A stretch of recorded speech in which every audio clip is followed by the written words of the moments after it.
A hearty welcome to everybody. So please, Jose, can you also take your seat, please, in front? Thank you. Good morning, everybody, to this final event of the DARROW project. Welcome to the Dommel. This is the room that you are here. That is the meeting room of the general board, so that's why it's so nice, with a lot of screens and a lot of microphones. So typically it's the speaker who's speaking, but if we have some conversations, please use your microphone. There's a button on the right, you have to press it, and then it's also recorded, and the people that are online can also hear it. So I'll give the floor first to Beñat, who will welcome you further, introduce you to the DARROW project. We will have 4 sets of presentations. So the first will be by Beñat and me. So we'll give the floor to you. Thank you, Stefan. Well, welcome everybody. Before starting, I would like to ask you for the permission of recording this meeting, because we want this to be uploaded later to YouTube. So if anyone has any comment, please do it now. If not, we will start recording. Okay, so welcome everybody. This is the DARROW project final event. My name is Beñat Elduayen. I come from CEID BRTA, a research center in Spain, and I'm the project coordinator. So it's a big pleasure to have all you here and also the people that are online. I'm going to do a very brief introduction about the project, short overview, and then I will leave the floor to Stefan that will explain the journey of Dommel and why are they interested in this kind of research activities. So,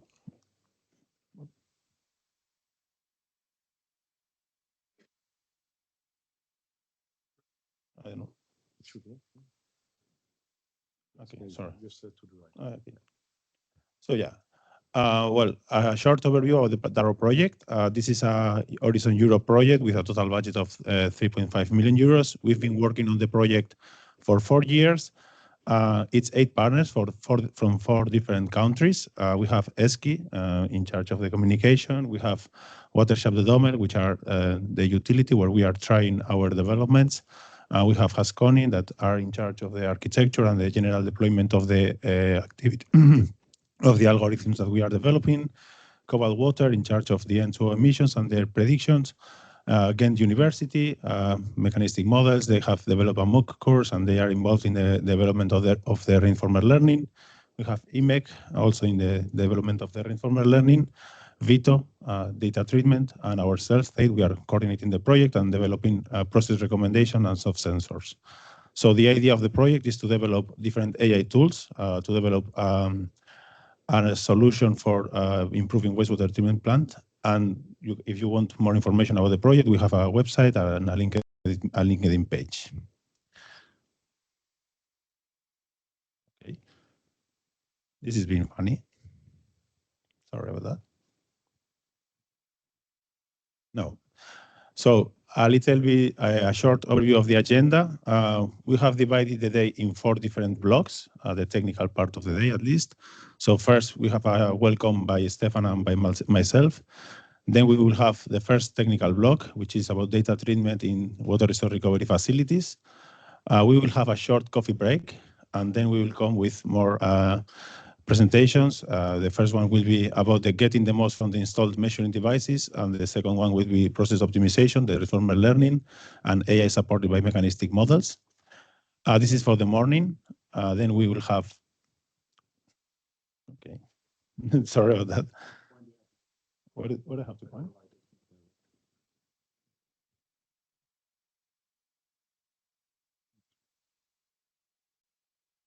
Okay.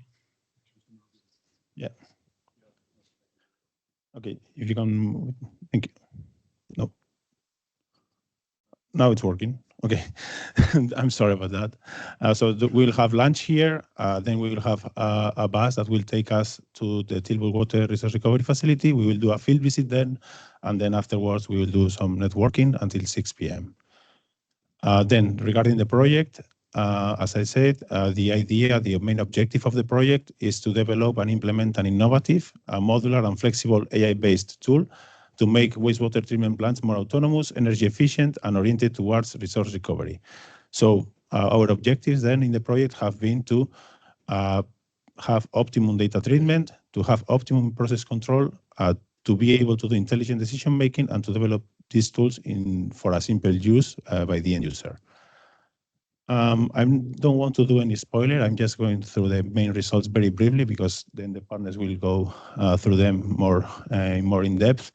I really like this sentence that was said by an end user some time ago, and I think that it reflects quite well the challenges that digitalization still has, because he told us that before, I'm talking about some years ago, I used to have no sensors in my plant and I didn't know how it was.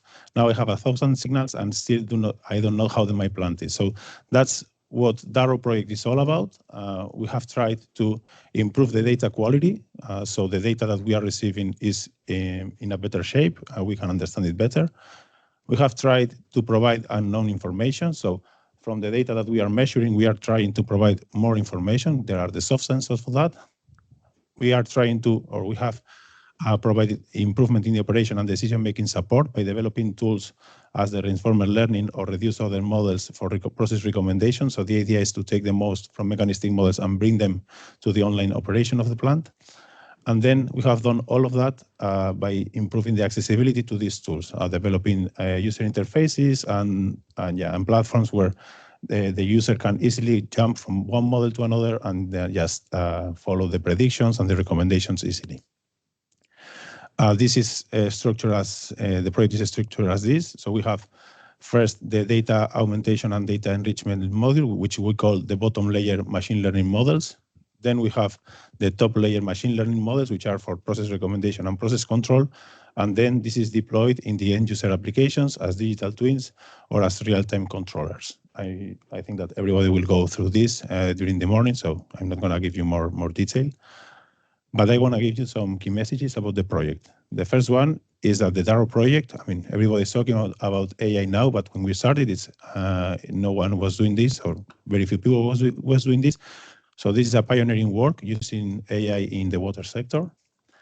The second one is that we are using also hybrid approaches. So we are not just forgetting about the mechanistic models, and I think this is an important thing for the future of the deployments of AI in the industry.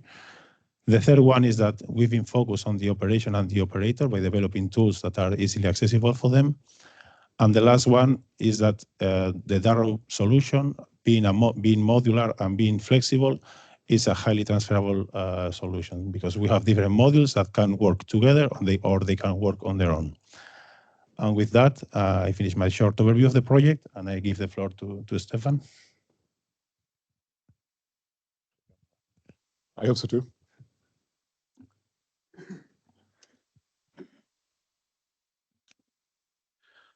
So thanks for the introduction, Benjat, of the total project. I will briefly introduce our waterboard. Then I'll take you along very briefly about our modeling journey that we had over the past over 20 years. And then, well, share some thoughts about how we see that digital twins can help us. And finally, I will look a bit forward what after DARROW. So first, very short, the waterboard. So there are 21 waterboards. For those who are not from the Netherlands, we are the democratic entity already from the medieval times. Currently, since the 70s of last century, we have the water quality task. But before that, already for centuries, we have the safe water task, having dikes, etc. That's, in fact, it has been the main task. And also responsible for sufficient water, which is very actual today, nowadays, with the climate change. And also natural water, nature restoration. So that's the main task of the waterboards. We are in the south, near the Belgian border, and this is our region. So we have, of course, several rivers and streams. We have eight wastewater treatment plants. Eindhoven is the largest one. We also have a sludge dewatering facility in Milo. And then Tilburg, that we will talk about today, is our energy factory. And then we have 6 middle-sized other treatment plants. And you can see where they are in the region, a bit spread around the region. Characteristics, we have quite high natural goals on our streams. And typically, the wastewater treatments have a large impact on those streams. So for the Water Framework Directive, but also for having a good ecology, we have quite tight and performance goals for the treatment plants. And they are tightening in the years to come even more, not only for water quality and also things like medicines, micropollutants, organic micropollutants and all the like, but also for climate, for energy consumption, circularity. So we have much more goals than, let's say, 20 years ago. And that makes the process very interesting, but also a challenge. So that's a bit the setting that we are in. So then our modeling journey. Typically, when we are dealing with complex systems like that exist in real life, like optimizing wastewater treatment plants, but or urban water systems or water systems as a whole, we can do it in practice by doing a lot of trial and error. That takes a lot of time, but finally you will get hopefully an improved system. If it's optimal, you're not really sure of because you don't know.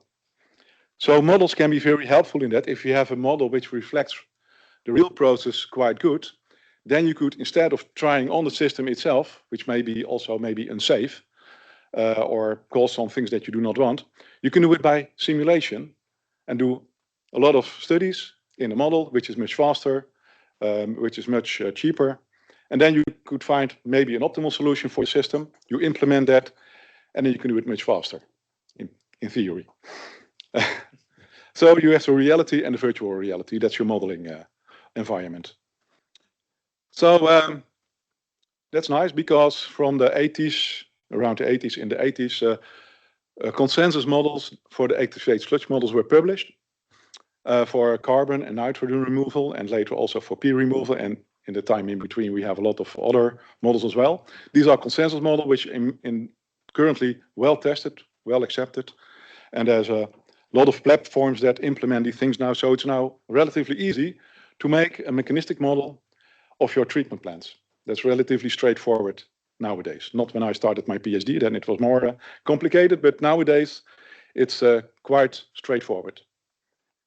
But it's relatively straightforward, but these models still are not perfect. So you always have things that you have to improve. So that's the start of the modeling journey at De Dommel, more or less. Over 20 years ago, I sat together with Peter van Rollegem. He was professor in Ghent at that time. Now he's already for over 20 years, for some 20 years, professor in Quebec, in Canada. We sat together and we started a strategic long-term cooperation. And we first started with a 4 or 5 years project that was intended to use models not only once, because in the 90s there was a hype in the Netherlands for modeling, but most plants were modeled only once.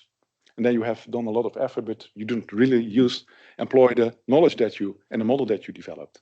So we said, well, if you do something that you do it repeatedly, you implement something that you improve through the model, you're going to look if it really works like you thought. Typically, you see things that don't match. And from that, you learn from the process, but also from the model. So that was the idea of this process, to go through this continuous learning cycle. So that was a, let's say, almost a $500,000 project for over 4 or 5 years together with Ghent University. The idea was to do all the plans that we have. In the end, we did 2. It was much tougher than we thought. We learned a lot, and it was very nice. So after that, we continued this cooperation. I'll get into that in a minute. So the idea is that typically you do a design when you upgrade a plant or you build a new one. Typically you use static models for that, like the HSA design approach. And then you can use dynamic models to see if your controllers, how the controller should be made, the controller strategy, as to say, the configuration, which controllers do I use, which sensors, which actuators, but also which control algorithms will I use and how will I tune them, and which set points to use. So you can do that all up front. So you could do really design dynamic things up front. That's typically done nowadays. And I think in the 90s, we learned a lot from dynamic modeling how to control plants. In fact, that was a lot of knowledge was generated in that period. And when you commission the plant, you can really have dynamic models to help you in a good startup. Especially when you have different project phases where you have lanes out of operation than with a dynamic model. And I'll show you with digital twins, you can use your model to see how will the performance be when we have 1 more lanes of equipment out of operation. That's very nice. And then when the plant is running, you can use it in a continuous fashion for continuous optimization. So that's the basic idea of this learning cycle, to use it from the start till the end of the lifetime. So after that project, well, we had to work on the effect of peak emissions from the urban water system together with the municipalities. So for that, we started a 4-year project. It was from 2009 to 2012, where we looked at the whole system, also together with the municipality. So this is the Eindhoven wastewater system. It's a 40 kilometers sewer house from the Belgian border almost to the Eindhoven plant. Also a segment up north, some 10 municipalities. So we did an effort to, we implemented quite some monitoring systems for the sewer system, but also for the dissolved oxygen in the rivers, to know the dynamics of those, and also when are the overflows and how large are they. We also did quite a lot of monitoring in the influence of the treatment plant with COD sensors, ammonia sensors and phosphorus sensors to really know the dynamics. How does the influent come into the plant?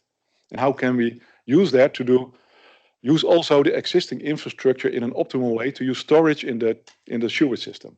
So that was what the whole system was about. So what we did is showed all this monitoring to get good data for model calibration, as we call it. So for the sewer system, so we had all these InfoWorks models of the municipalities. They could be validated by the data that we have from the monitoring networks on the sewer system. Then we had already this treatment plant model with Ghent University. The sewer was done by several consulting companies, but also by Jeroen Langeveld and who's director of the urban, that's a knowledge program in the Netherlands, a national knowledge program. Again, did the treatment plant modeling. Then Wageningen University did the river modeling, where we have been focusing on the ODIPs and ammonia peaks, because that were the main effects of overflows during rain events. And after this event, after this project, we were able to pinpoint, well, is it the municipalities or the treatment plant that caused these things? No, it's both of us. So after that, we made an agreement to finance several measures together, depending upon the measure, what it is. So one of these measures was surface water aeration that we are still working on. So in-river aeration and also effluent aeration. So that has been implemented and we're still working on that. So what we did, we used dynamic models to simulate the effect of rain events on the Dommel River system. We did 10-year simulations with a lot of scenarios with different sets of measures, investment measures, but also real-time control measures to see what mixture of measures would be best and cost-effective for improving ecology. And what you see here is an evaluation scheme that was developed by Wageningen University, Jeroen de Klein. That is made fit for the Dommel. It's in fact a database approach because he used the Limno database. That's a basis database with all these environmental factors of the whole river system, where you see what is the effect of the ODIPs and ammonia peaks on the ecology. So it consists of return frequencies and duration of events, and we have set, so to say, threshold values. And if it's red, it's really not good. If it's blue, it's really okay, and some things in between. So we did many simulations, also Monte Carlo simulations, to see what set of measures is good, will improve our impact on ecology. And also we did some robustness analysis to see, with Monte Carlo, to see which set of measures is also robust under model and other uncertainties. So we have extensively used dynamic modeling for decision making, but mainly for strategic decision making, less for operational. So that's where we come from. We also did quite some efforts on N2O modeling, still working on that, also with José Porro. Already from, let's say some over 12 years, I think. It was about 2012, I think, when the Sanitas project was also a European project. You were also working in that. And after that, you started your company. So nice that existed. And you had a start recently in Leeuwarden. So it was nice to be there. I'll not go into that too much. I'll now focus on digital things. But that you have a bit of taste of it's just super short, but some idea of the things that we have been doing on modeling. I'll now go more into digital twins. It was already a long desire of my colleague, Gea Dalstra, who is responsible for operations.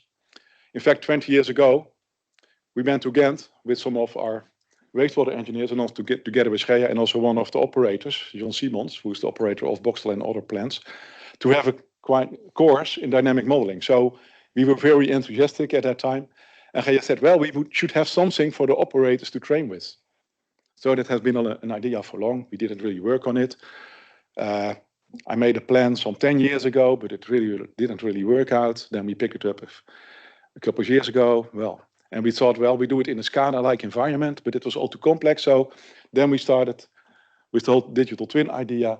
We need something that the operator can play with, but it doesn't have to be in the SCADA environment per se, but it has to be dynamic. So we made something, then we started a project with DHI and Ghent.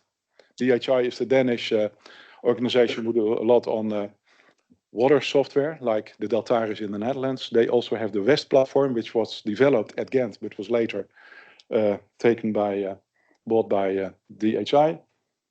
And they developed the digital twin for the Eindhoven plant for us, based on a model that we already had, more or less.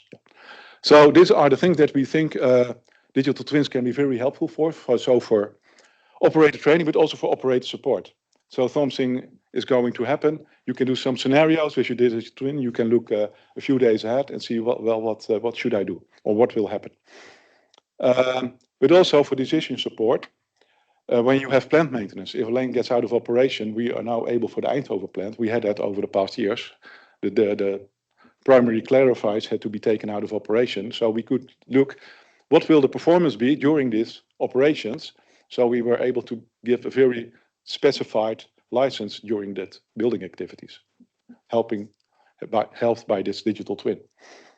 You can also use it to look for optimal set points instead of all this trial and error, which is typically done in practice. A lot of trial and error, but it takes a lot of time before you really know when you will do better.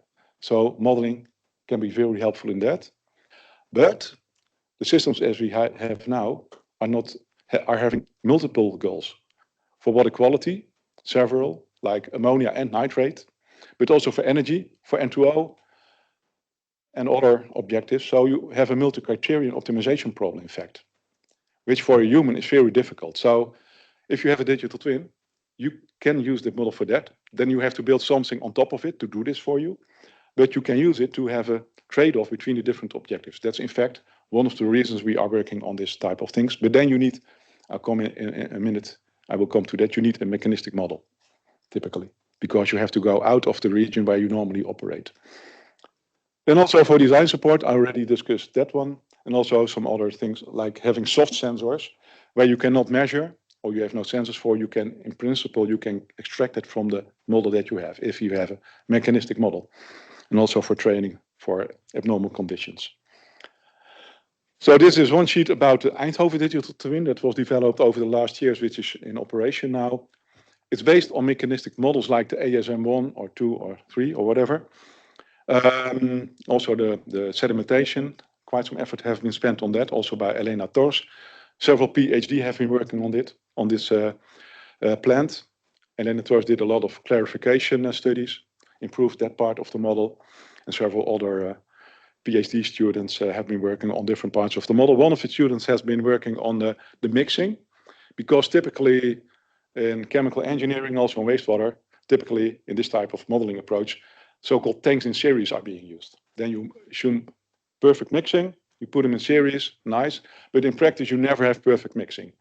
So you can do CFD, computational fluid dynamics, to see what's the real mixing, but that's very time consuming. In fact, it was done for the Eindhoven plant in the same Sanitas project by, I have to think of his name. Ousmane Rehman, yeah, he's now the CTO of AM team. But he did the whole the Eindhoven plant in CFD, including the biokinetics. So that was quite a task. But he did that. And we saw, well, there are quite some differences. So, in fact, Ghent has been working quite some years together with us on compartmental modeling. So there you use simple reactors. You use the CFD to see how is the mixing. And you come up with models which reflect the real mixing much better, but with sufficient speed.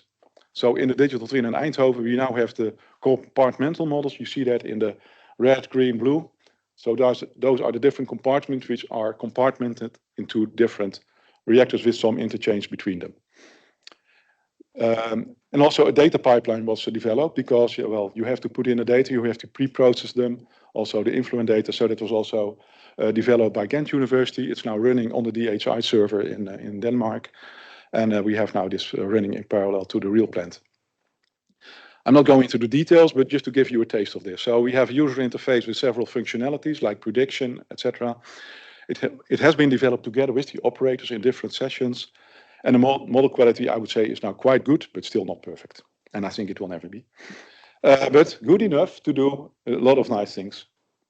Then a few words on data-driven and AI versus mechanistic models. Mechanistic models are models that are based on the knowledge that we have from physics, from chemistry, from biology, in how do things work. That's why it's called mechanistic. We know how it works, the mechanics of the whole thing. And then you have the data-driven AI approach. So here I have a very example here. So suppose you want to predict the pressure on the bottom of a water column, or in a lake, or wherever. Then you could do it in two ways. You can do an experiment. You can do experiments.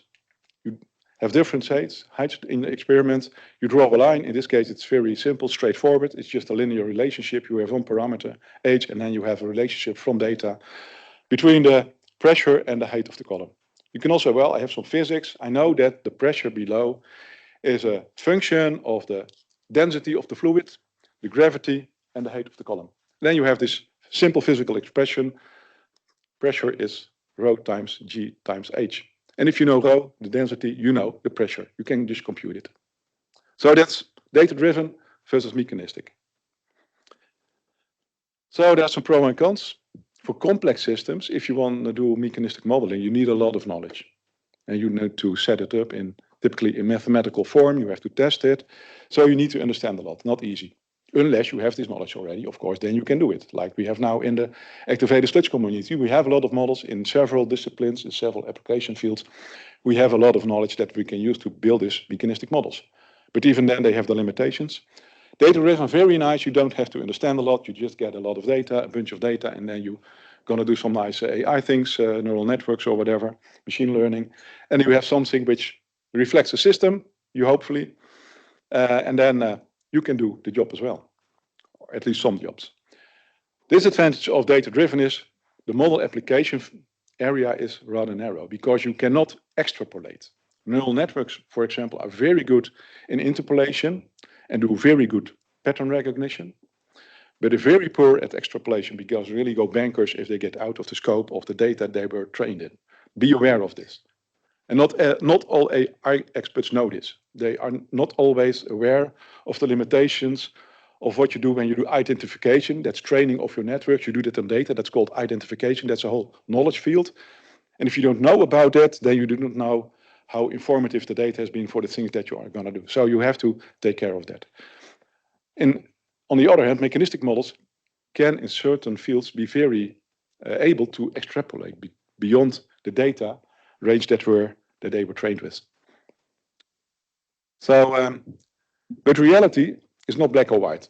So the mechanistic models that we use typically are also more or less hybrid. Here a very simple of a hybrid model. Suppose you want to know the pressure as a function of temperature. There's two ways. You can either do a lot of experiments, or you can say, no, I know that the rho is a function of density. You do just an experiment for that one. You plug it into your mechanistic model, then you have a hybrid model, and then you can compute the pressure as a function of temperature as well. So that's nice. In fact, that's what we do in the ASM models, because we call them mechanistic, but inside of them, this is a so-called Gouy matrix. That's the way the kinetic models are being presented in this models. That's the Gouy matrix from Willy Gouy from EAWAC, who's a professor. We proposed this one. So you have the processes on the left, you have the components on top. Then on the right, you have the rate expressions, and in the middle, you have the so-called stoichiometric matrix. Then we go on further. This is the original Monod. Well, typically, Monod equations are used a lot. And Monod, this is the original publication of Monod from '49. He presented a simple empirical law, not mechanistic, empirical, based on data, to set up this dependence upon the substrate concentration, the critical substrate concentration. So this is data, and this is what the Monod comes from. So in fact, with ASM1, with our mechanistic modeling, we are in fact already doing hybrid modeling. Be aware of that. So underneath the model, there's history, which these data are taken from. So it's not just mechanistic, it's a mix already. So that is a bit what well, where we were and are with digital twins and what we think we can do with it, and some things you have to think of when you're going to apply mechanistic or data-driven models. And now, why DARROW? Well, mechanistic models have the limitations, especially N2O, for example. We know a lot already, but still it's very hard to really describe it by the biochemistry. It's quite complicated. So there, a data-driven approach, for example, can be very helpful. And then, well, say it came along with a good idea or with the DARROW proposal, and that looked very nice because it was several AI methods working together in a kind of data-driven ecosystem. And then we, of course, had a Tilburg factory. We thought, well, that's challenging. So the Tilburg plant, we will visit it this afternoon. That's an energy factory, so water line with a sludge line, with digesters, with a sludge cracker, the Cambi, with an Anamox process for the internal streams, and etc. And what we knew when we started the project, well, there will be major plant upgrades to come, but the planning, it should fit. It was tight. And we thought, well, this is the real thing, so let's go for it. What we didn't know, what happened during DARROW, that there were several plant issues. There were several project delays. We also, in the time in between, the NIS2, the European Cyber Security Law, became into action. So we had to fix some things on the road. Especially also the cybersecurity thing was not something that was that simple, because, well, our colleagues said, well, we can not just continue, we have to do something that we really know, that we are in control of the cybersecurity. So that also really took some time to do that decently, with technical solutions, but also with organizational solutions, because cybersecurity is not only technical, it's also an organizational social thing. Social engineering, social hacking is also very important in that way. So we learned a lot from that in this project. I'm not going into the details. You'll hear about that in the lectures to come. For the Dommel, this is not the end. It's a new starting point where we learned a lot. It's a better starting point because we now have more knowledge, we learned a lot, and we will have more directed decisions and developments after this project. I think we will do model-based control from the cloud. Also on the Hapel plant, for example, where we have ozonation now. And there we say, AM team, we are working on the digital twin to do the control of that one, to prevent bromate formation. And also for data validation and process diagnosis. So this is what I wanted to share with you. Also thanks to a lot of colleagues, the managers who made this initiative possible, also the trust and also the cooperation from the operators, the junior process engineers who did a lot of work in getting all the COD sensors and ammonia sensors working at the influent of the plant. We're still working on that, so that's also very nice to have that. The process engineers from my own team for providing data to all the partners, explaining the operations and control concepts of the process, or IT and all PA colleagues to help implementing a cybersecure solution, and also all the other things in integrating and implementing the DARROW solution to have it really running. It's running now on the plant, I understood, already for 2 weeks, so that's really nice. And most importantly, also all the persons that have made this possible. So thank you, and let's go to the next presentation.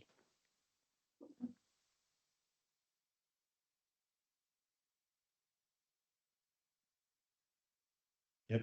So thank you, Stefan, for the nice introduction. I think that we can go to the next block, if that's okay. So we have together with us Ruud Kassin from Haskoning. Yeah. Sorry, Should be with this or with that thing? Should I move No, this? it's with this. Okay. Yeah, sure. And this one works with It's the other way around. like this? Yeah. Oh, okay, great. Let me go back one. Yeah, so thank you, everyone. So my name is Ruud Kassin. I work at Haskoning as a technical lead for our control team. So as Haskoning, we also do a lot of things when it comes to control and optimization, but our role in the DARROW project is more about being the integrator. So thank you for setting the scene today, Stefan. I really want to take you through, not really through the models themselves, but really through the integration and through the process that we went through as Haskoning during this DARROW project. So I thought an apt title would also be about really making all those AI solutions that were mentioned in the proposal operational in the real wastewater treatment plant, and how we can get those very good and very super interesting technologies and research models and really apply them in the real setting.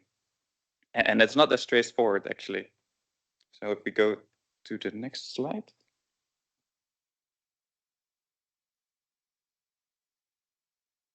I should aim it a bit more in the middle here. Yeah, so the real challenge, we think, is not just the model. So a good model is only can add value really in the operation when you put it there. Because from the academic side, we of course have many training data and all the things that Stefan also mentioned before, right? There's data sets, but the reality is that a lot of things change and there's a lot of different environmental things that are going on in the real plant. In the real plant, there's 24/7 operation. There is a lot of goals when it comes to emission or energy use, a lot of different things that we have to consider when we move to the real situation. So to go from an academic or a functioning model to adding value in the real setting, we have to go through several hoops. And some of them are things like imperfect data. There might be gaps in the data. There can be a temporary situation where some data is missing or there are spikes in the sensors. There can be changing process conditions where over the year there are seasonal patterns. There's of course an existing automation system that runs different PID loops to make sure the system is stable. We have to account for all of those things when we actually implement our models. And finally, especially something that was we'll talk about a bit more later, is the cybersecurity and availability aspects. In the end, the operators have to really understand these models, implement them, and understand what their effect is to build trust and also to really add value in the operation that it can run 24/7. And so Stefan mentioned the digital twins before, and I would like to zoom out a little bit more and categorize them. So I think those digital twins we can split into 3 different categories: better data, better decisions, and better control. So better data is really about understanding what's happening. So in a plant, there's a lot of things going on, and we might have some measurements and some other measurements we have not. So maybe we can do something there to relate them. That's about the software sensors. And then there's the part about anomaly detection, where we indeed see flatlining behavior or different conditions that we didn't expect. And we see that back in the sensors, and that can be something related to the sensor itself having a fault, or it can be something different in the process. Then there's the better decision part. If we understand the system and we can model it, then we can also maybe extrapolate the behavior. And from that, we can conclude some things about what would happen in a certain situation if this lane is down, what if I increase my aeration capacity. All of these different things can be analyzed through models that provide recommendations, or what if can run what if scenarios. And then finally, there's also the control part, where we have the real system running. There's a lot of different set points and actuators that can be controlled. And by looking at it from more of a holistic, through a whole plant approach, perhaps we can optimize some things. And that is also what is set out in the DARROW proposal, where we use reinforced learning techniques to see how we can more optimally steer the plant. And when I bring this back to the platform, so the idea behind DARROW is to really put this in one big operational environment, one big DARROW platform.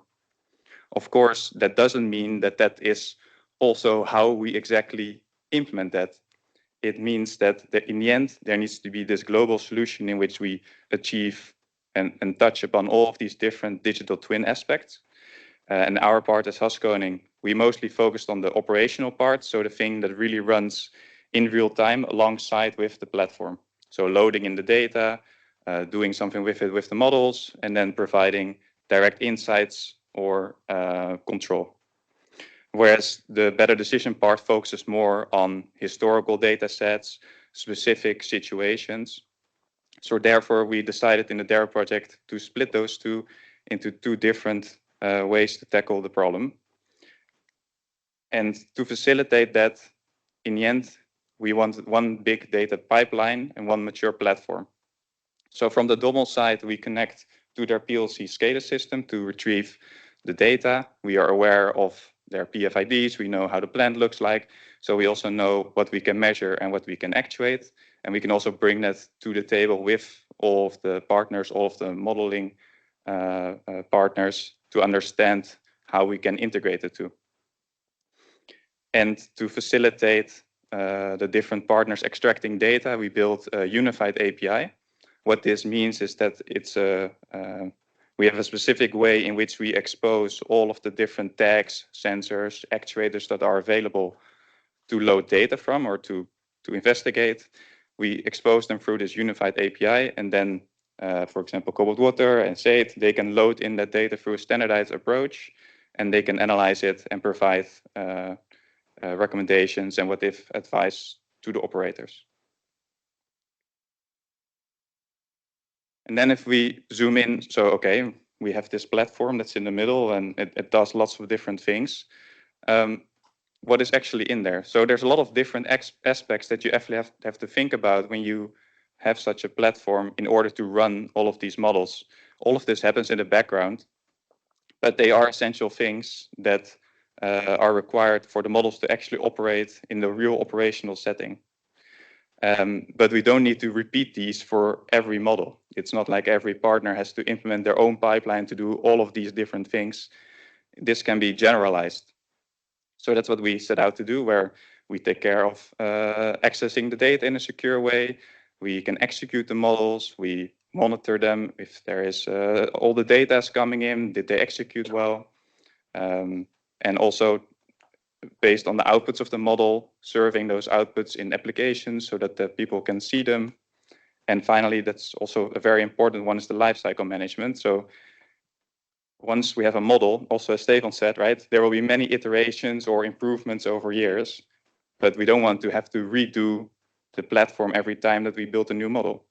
So therefore, we want to find some sort of approach in which we can put all this sort of boring stuff behind the scenes, boring but very technical stuff behind the scenes, so that we can really have the models focusing just on what the models do best, sort of the brain part of the model. I'm getting this output, sorry, this input. Let me go to this one. This input, and what the model then says is, I want to give this certain output. And we formalize this through a model interface. What that means is that for all of the below models, so anomaly detection, software sensors, reinforcement learning, the technique doesn't really matter.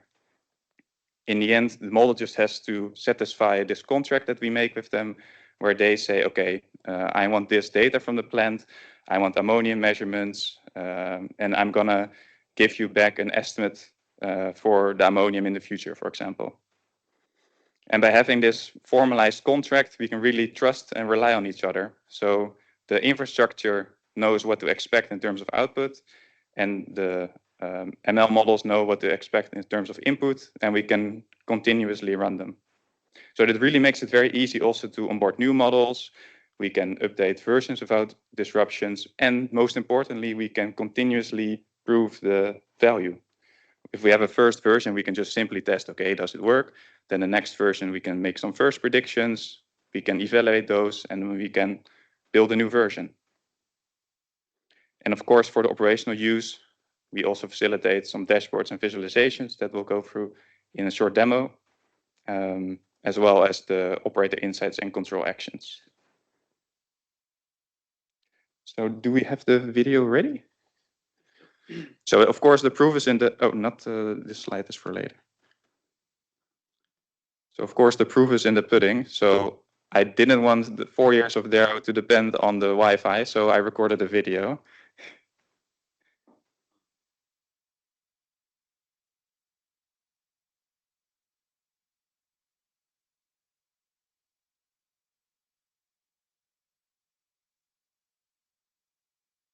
Yes, so this first overview shows us the complete sort of model backend. So here we have our model repository. You can see all of these models are onboarded onto our DARROW platform. Here we can monitor them. You can see some of them are in training. Here we go to the versions. So you can see we have several different versions that we iterated over time. We can retire them, we can promote them. So it's really a mature platform to host these models, retrain them as needed, manage their life cycle, and monitor whether they are predicting correctly. So for example, here we can see this is a model for the second line. There was a certain experiment in MLflow that we also uploaded, so we can analyze the training results. And I think we'll go to the prediction tab next. So here you can see, so I recorded this video yesterday. So this was on the 11th of August during lunch. And you can see indeed the models are running and they are actually predicting. So this is really the live operational platform that I'm showing you now. So all of these models are actually live and running. I won't go into details about the models themselves. Vito will show you many more things later, as well as IMAC.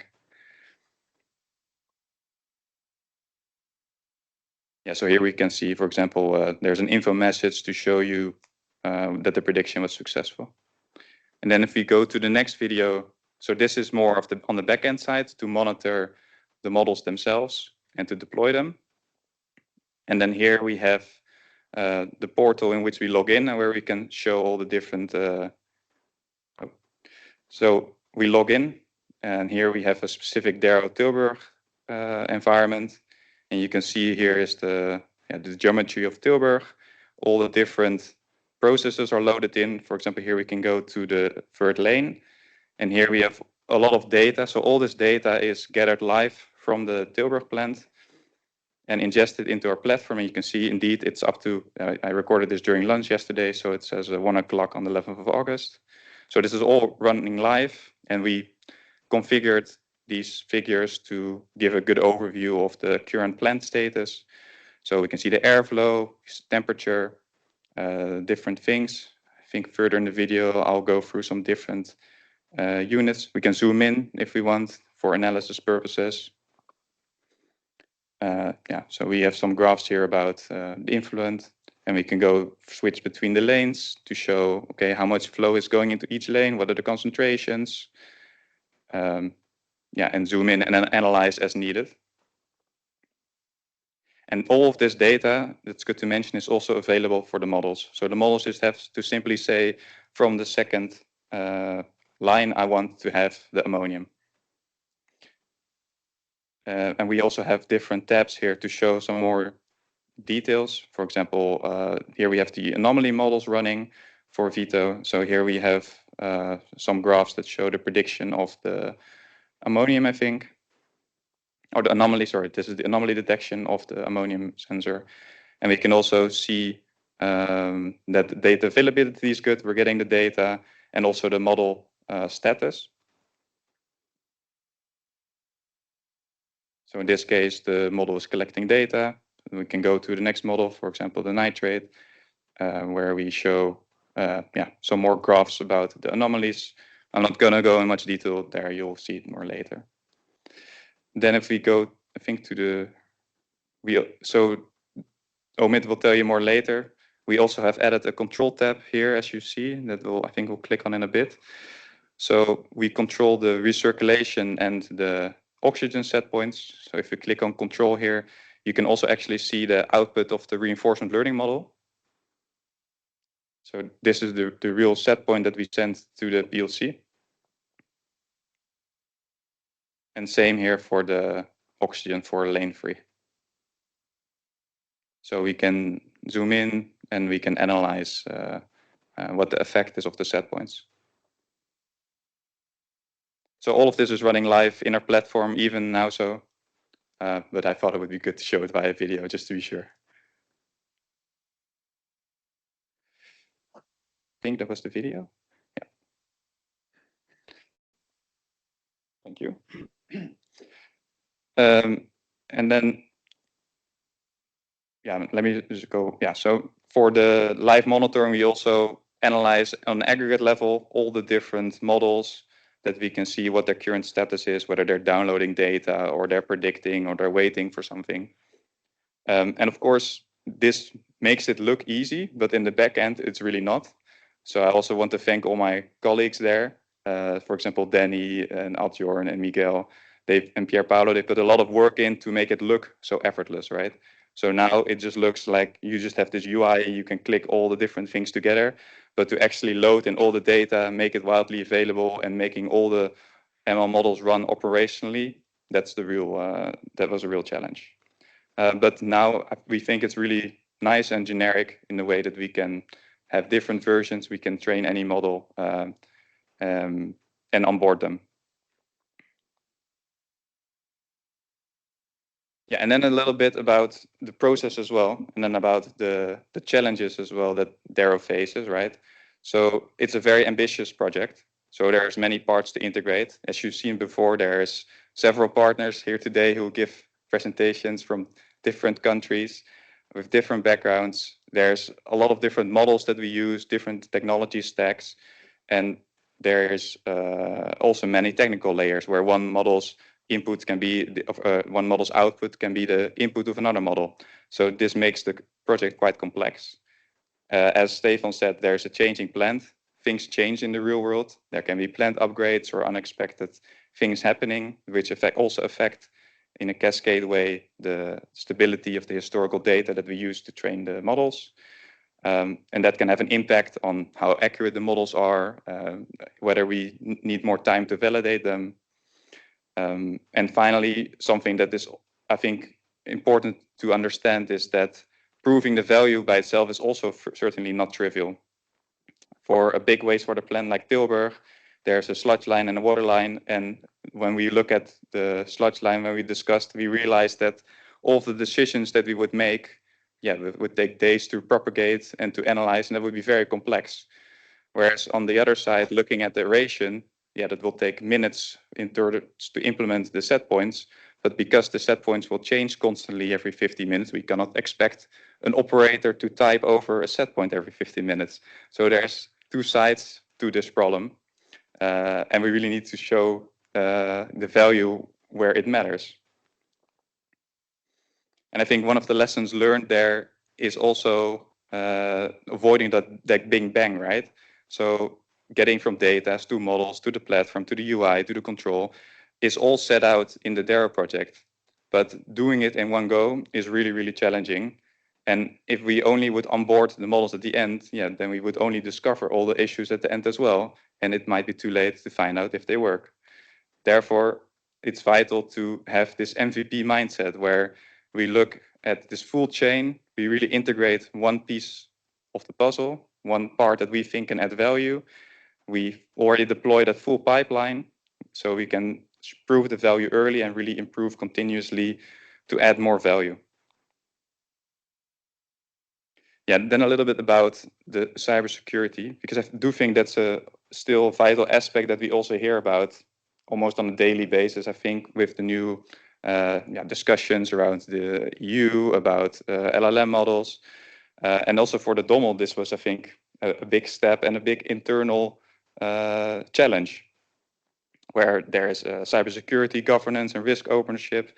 There's a lot of suppliers, in this case DARROW, that want to do things with the plant, but like how can we do that in a safe and valuable way?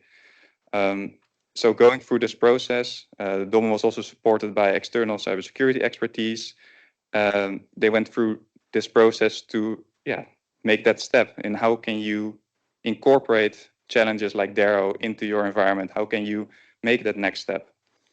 And we as a supplier, of course, have to then comply to that. So from all of that discussions arose a great document and a great way of looking at how you can tackle this as an organization that resulted in very specific requirements to us. And then we had the discussion to how can we then deliver within that boundary. So, and we made that formal through a solution design that we returned to the Dommel, where we try to meet every single of those requirements.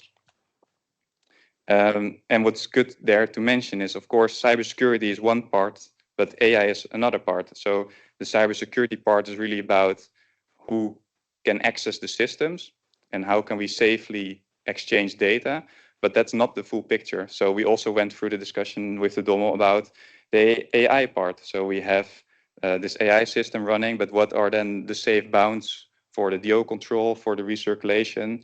And I think those were really good discussions so that we can really build trust with each other in for a solution that really works.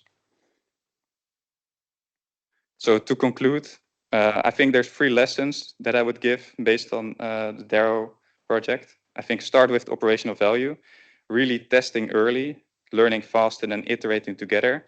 So starting with one end-to-end use case that covers the full scope, and then try to get there as soon as possible. And that's okay, because then you will uncover maybe already in month 3 something that could be breaking for this specific end use case, and then you can resolve that instead of learning that at the end. Building a modular platform, models will change. we have built this standardized model interface. And I think it's always good to think about platforms integration in that way, where you really try to separate functionalities in input and output, and how can you best connect all the different worlds so that everyone can just take care of their part of the responsibility and hold the supplier for their part of the responsibility, so that we can really build trust and have one interface on which you communicate. And over that interface, you can then have discussions, but that also really paves a path for the models that they can be plugged in, replaced, improved independently. So this is really the how do you say, the stroomversnelling, the push to get more value out of the models. And of course, the requirements. We are living in a world where this has become increasingly important, so it's also important to already account for all of these things on day one, whether what would be safe in terms of operations, what we feel comfortable with, what is the regulations in terms of cybersecurity. By already defining that upfront, I think the risk reduces a lot about what is actually deployable. So to split it into 3 phases, starting small, then designing modular, and then scaling what works. And I really think that that is also what we set out to do in the project. As Haskoning, we have a lot of domain knowledge, but also a lot of technical knowledge. So I think that was also quite enjoyable for us to be in that position where we can use both to integrate these models in the operational setting. And up next, Vito will tell you more details about how these models really work and the intricacies. Thank you.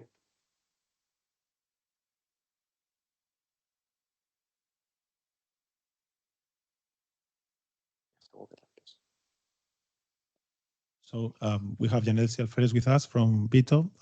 She will give us the presentation, and then we will have some time for questions and answers, both to Ruth and Yanelsi, okay? Yanelsi. Thank you. Hello, everyone. My name is Yanelsi Alferez. I work at Vito. Together with my colleague, Martin Van Loo, we will dive a little bit more on the topic, data in wastewater treatment plants and data. Just one moment.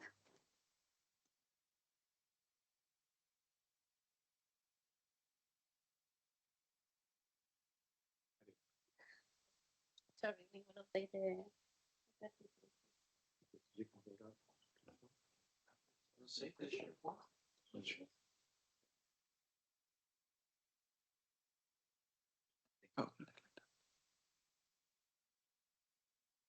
If there's any questions in the meantime, I could answer them.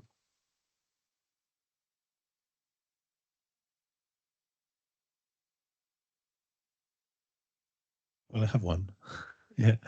So, of course, your platform is prepared for uploading new models. Do you have anything to tell you that the model is not working properly? So there is something that triggers this change of models. Yes. So you mean in terms of drift of the model or different things? So I did not show it, but for the lifecycle management, we also have, we call it, what was it again? Model performance metrics, where we track the model. The DARROW user interface. So this is the video. You want to show the video first, or the presentation? Sorry, I'll finish my answer. Yeah. Where we have model tracking methods that track the output of the model compared to the actual value. And we have some quantile methods that you can use to detect whether the model is drifting. And then we can also have automatic retraining schedule. Yeah.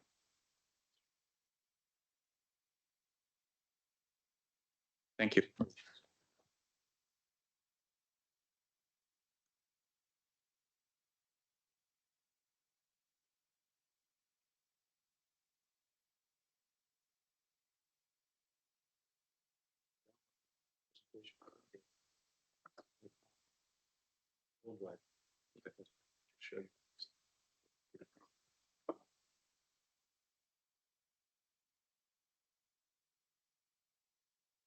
It's a very dynamic process, huh? And project, yeah.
I'm going to ask another question.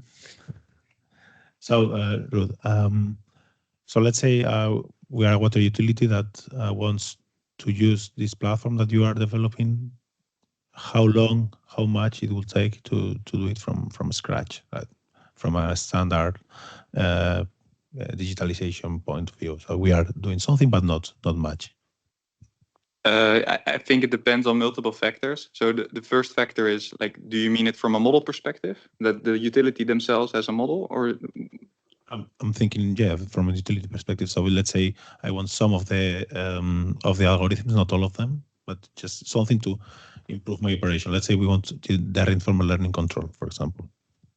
Yeah, so I can't speak for the partners in terms of how long exactly it takes to develop the reinforcement learning, and also how long it takes the utility to develop a mechanistic model.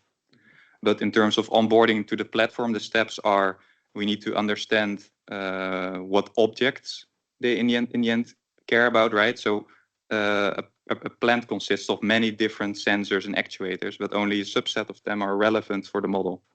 So if we have that subset, then we can configure that easily. That doesn't take long in our platform, maybe a day. And then we have to have a data pipeline that can also be set up very quickly, but it usually is dependent on discussions with utility. But once those two hoops are through, yeah, the platform itself is generic. So you only need a sort of a hierarchy about the different objects you have and the data pipeline, and that's it. The rest is all configurable. And regarding the cybersecurity issues, which challenges did you face, and which challenge do you envision for the future for these kind of developments?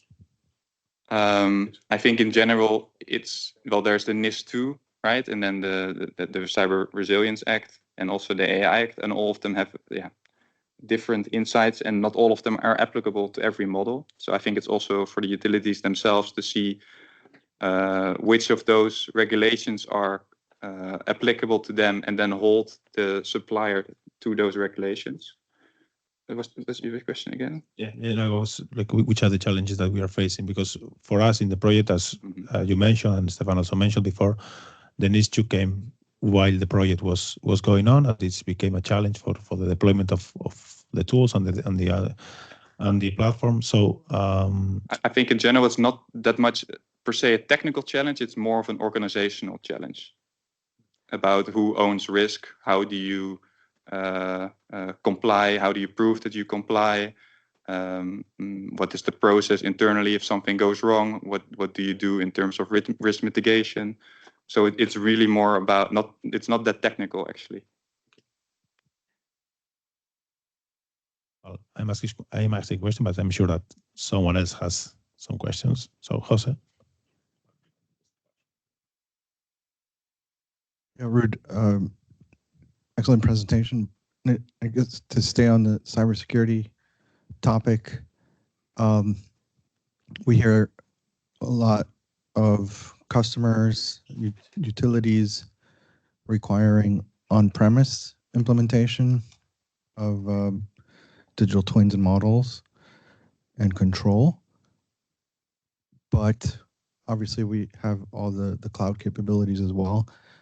What do you envision allowing a lot of these utilities that have security concerns and are requiring on-premise implementation to start being more open to cloud implementation? Yeah, I think there's something to be said for both, right? One is more about ease of deployment, and not having things inside your environment has pros and cons. And I think it's up to every utility to decide where that border lies. There are secure ways of implementing solutions from the cloud, but it's also up to the utility, and also depending on regulations or agreements that they have internally about whether that's the most feasible solution, or whether it's better to do it on-premise.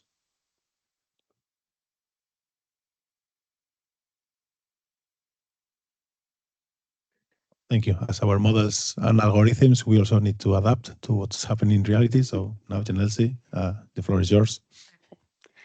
Thanks. Hello again. So we start with the right slide. So together with my colleague Martin Van Loo, we will dive a bit more on the next topic about data enrichment, challenges and opportunities in practice. So let's start talking about the role of the data in water resource recovery facilities. We know that we are going through a huge transformation in the wastewater sector because we are looking towards transitioning to more efficient, robust, and sustainable water systems. And this is what we propose within DARROW. We propose a bottom-up approach where we go from raw data to intelligent decision making. So if we see at the figure, we start with the raw data, so data that is generated by the sensors, so data from the plant. We try to generate further insights and further knowledge. And finally, what we are looking at the end is to have some wisdom or some more intelligent actions. So the different blocks in the figure correspond to different models that have been developed with the DARROW. And of course, for all this architecture to work, data is the core element. And apart from that, the availability of having enough good and rich information is an enabler for all this to work. But the truth is that having good and rich data is quite a complex challenge in practice. And why is that? The reality in many wastewater treatment plants, as we know, is that these are hard measurement environments. Most of the time, for really different reasons, technical and not technical, laboratory sampling is still the most adopted approach, but with that, we are missing the dynamics of really important parameters. Many treatment plants are moving towards using online sensors, and even like that, even if sensors are implemented, sooner or later the sensors will suffer from degradation of the measurements. And this is due to several reasons, intrinsic to the sensor itself, but also to the measurements. So we have aging and drifting of the sensor electronic, but we have also sensors that they fall, clogging as well. And importantly, the lack of maintenance, at the same frequency and the right activities. So they bring us to two quite big challenges that we find in practice. So the first one is that most of the time, large data sets of key parameters are not always available or at the right frequency that we need, for example, for the development of models or advanced control strategies. The second challenge is that most of the time, only inefficient procedures are applied to inspect the quality of the data. And apart from that, faulty data can be quite critical when used, for example, for model development or model calibration or also to building controllers. So having good data is quite essential.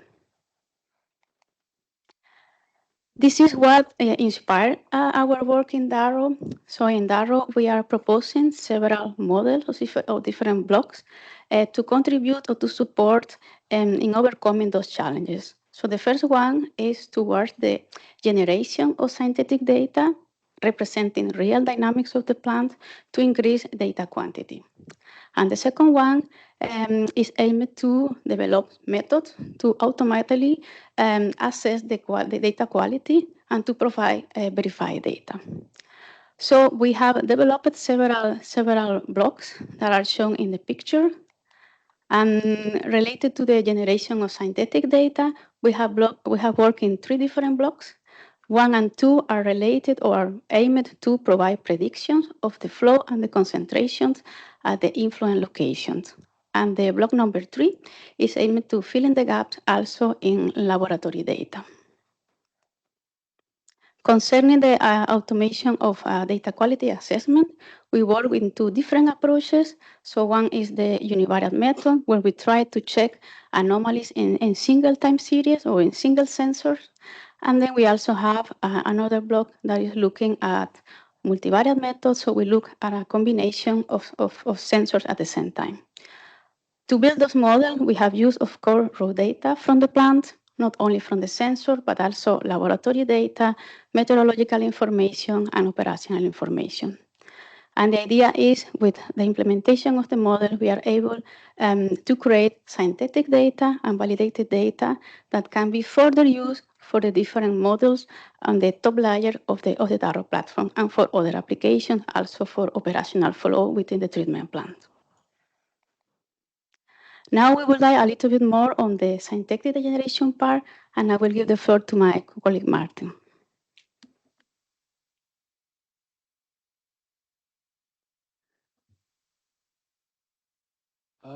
So yes, we have the flow model at the influent, which is a very similar architecture as the concentration predictions. So we use sensor data, we use external precipitation data, information on the dry weather flow, etc., which we then feed into a neural network.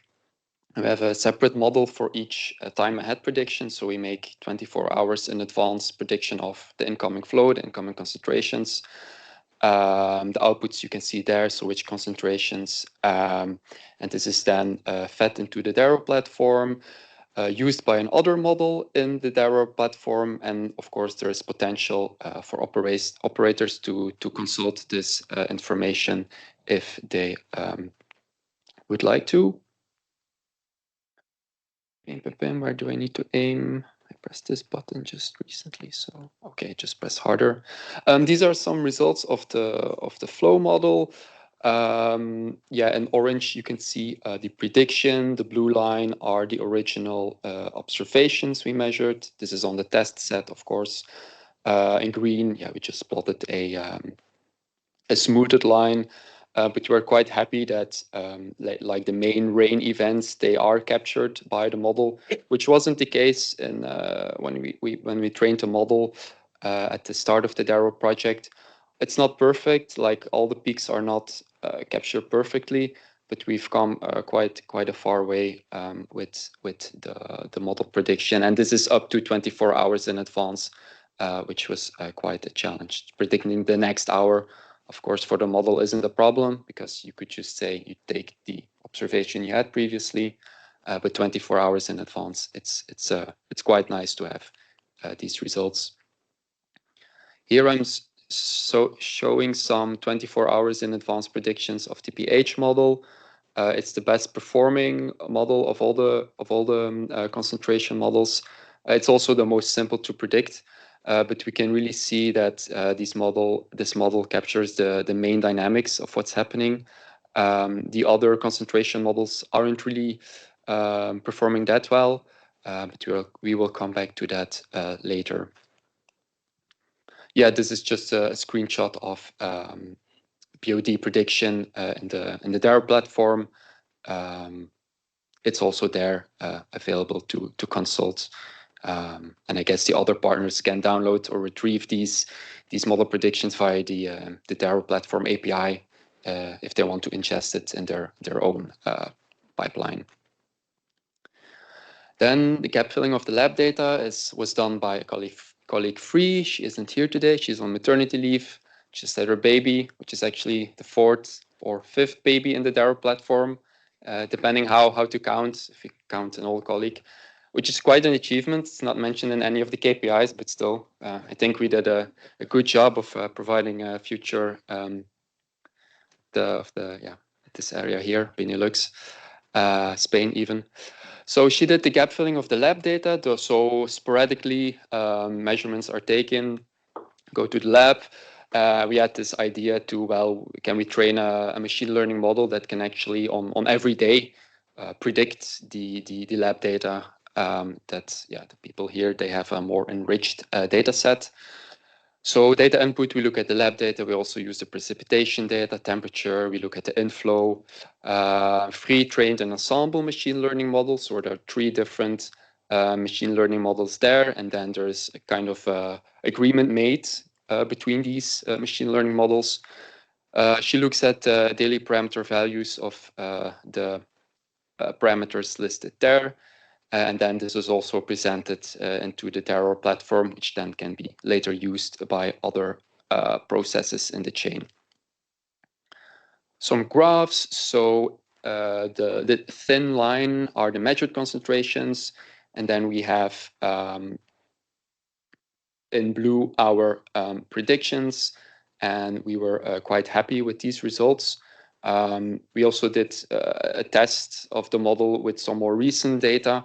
but there were some changes in the influence, and there the model isn't really performing well. So these are some graphs from an earlier test. But since this was kind of an abnormal situation, we are quite confident that the model will be performing as well in the near future. Then for the anomaly detection, Janelsi will explain this part again. Thank you, Martin. Now we dive a bit more on the topic on anomaly detection. Oops. As I mentioned before, we are using two different approaches. So we have the univariate detection, where we try to look at anomalies in single time series, and then we have the multivariate detection, where we try to look at anomalies in a data set or a combination of time series. So similar to the previous case, as input we use the information from the sensor, of course, and operational information. When we talk about the model for the univariate detection, here we have implemented a combination of different tests. In one side, we have a statistical test that look at the variance of the data, and we have other set of tests or a combination of tests that look at a specific type of fault. For example, is there a outside of range, or is there a flat line, or if there is a too fast gradient, and this type of information. We have combined all that and a simple output that we call an overall confidence value. And from that, we derive other output, for example, apart from the confidence value, an overall anomaly score, and also information about whether each of the tests has passed or has failed. All this information is provided in real time to the user interface and is there for different applications. It's available for different applications as input for the different DARROW blocks, but also for operational follow-up at the treatment plant by the operators of engineers if they will require so. Concerning the multivariate detection, as I mentioned before, the idea here is to look at a set of data or a combination of data, and we try to explore the correlation that we have in the data. That is mostly the case in water quality time series. Again, we use as an input information from the sensor and also operational info. And in this case, we have implemented two different approaches. So we have used an autoencoder and also a PCA. And from both of them, we derive certain multivariate statistics that look at the changes on the variance of the data. And we create those statistics that we monitor to see if they are conforming the confidence limits or if they are outside the confidence limits. This information we use to flag anomalies in the process. Similar, this information goes to the user interface and is there available for different applications, as in the case of the univariate detection. So what has been implemented for Tilburg specifically? So with a close discussion with the Dommel, we make a selection of the sensor where we will be more relevant to implement those methods. For the univariate detection, in the table we can see the sensors that we are looking at the moment, ammonia, nitrate, oxygen, and the flow at different locations in line 2 and line 3. So we have an individual implementation per sensor on the univariate detection. For the multivariate detection, we have similar variables. We have added some extra like phosphate and temperature. And here we have implemented 3 different models. So one model that look really at sensors on the line 2, another model that look at the sensors in the line 3, and another model that look at the combination between the 2 lines with the idea of detecting changes in the 2 lines that are supposed to be identical, but that in reality might not be the case. Something important to keep in mind is that the way how we look at the anomalies, reason behind the anomalies can be several. One, of course, is to have a faulty sensor, but an anomaly can also be due to an external condition, for example, a rain event. Or it could be due as well to changes in process condition. So it's important to have that in mind when looking at the results. We also try to do the same as Ruth and try to prepare a video just in case where we showcase really shortly. In the DARROW user interface, specific tabs have been added for the anomaly analysis at different locations. That is the case of the inflow and flow, where we have the anomalies tab summarizing the real-time anomaly detection for the flow, and the same have been done for the biological lines 82 and 83.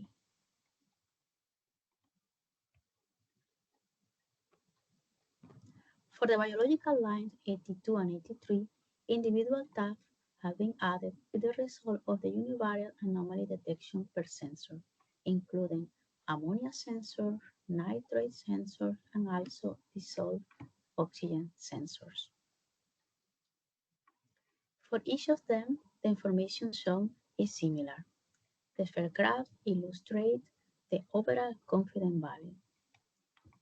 The second graph illustrates the binary anomaly score for that sensor, and two extra graphs illustrate the detail of the different single tests.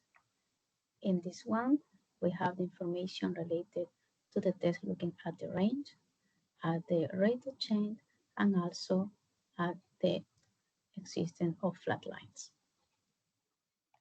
In the final graph, we have information related to the statistical tests, including the exponential moving average, the IQR, and finally, the Z-score.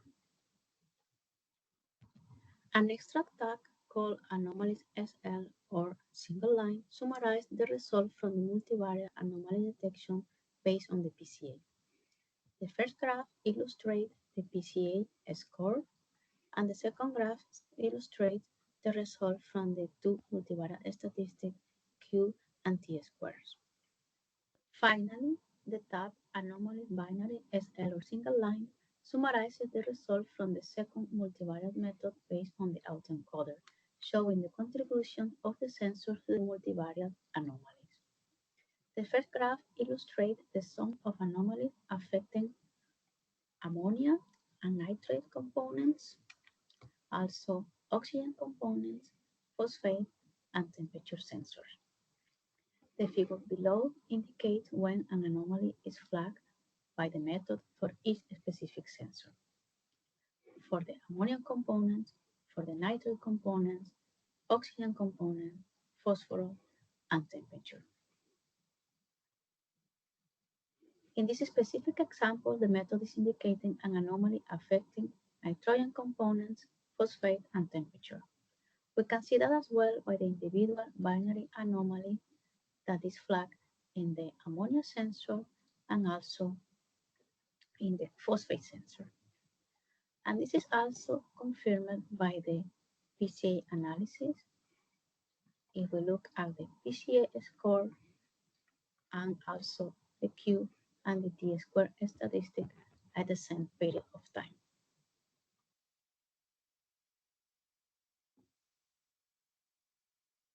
Perfect. With that demo, we try to showcase how it look like the different outputs in the user interface.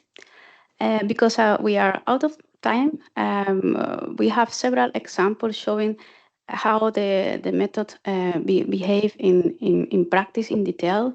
I'm going to skip that part, but basically we are able to detect faults in the sensor really due to a problem in the sensor itself, like the example for a nitrate sensor, but we are also able to detect some further problems, like for example, a power problem that occurred in the city that affected several sensors, and also maintenance at influent screw.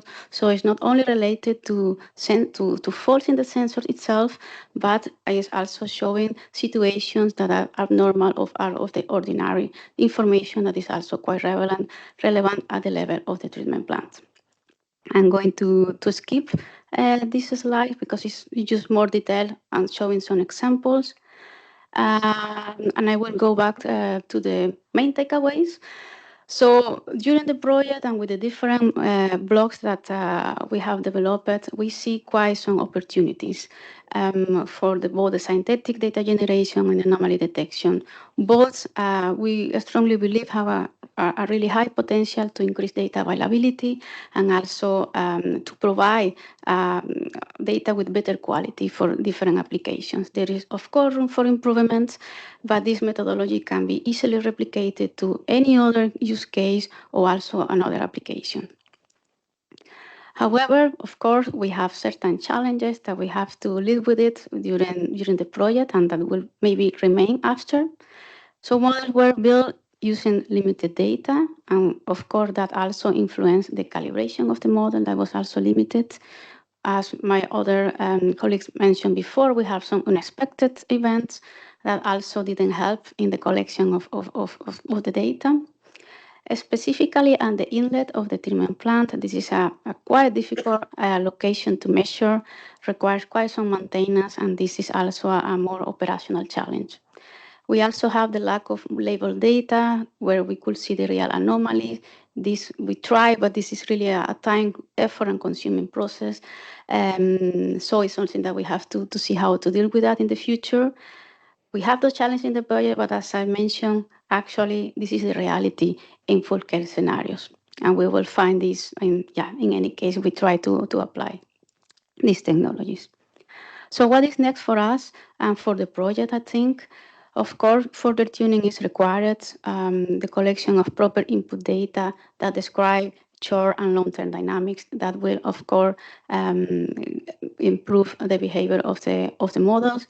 It will be really important that the data, the effluent state being collected is difficult, but yeah, it's really important data for the rest of the models. We believe in the importance of having operational logs about the daily operations. For example, is a sensor taking out, we did a calibration, etc. All that information is really crucial. And apart from that, from the anomaly detection perspective, we believe a combination of the univariate and the multivariate will give us a really more robust behavior. So I think with this we conclude. We really see the potential on the different blocks. Of course, further work will be always there. As Stefan mentioned, I think it's perfect, but we see a lot of opportunities on this. And thank you very much.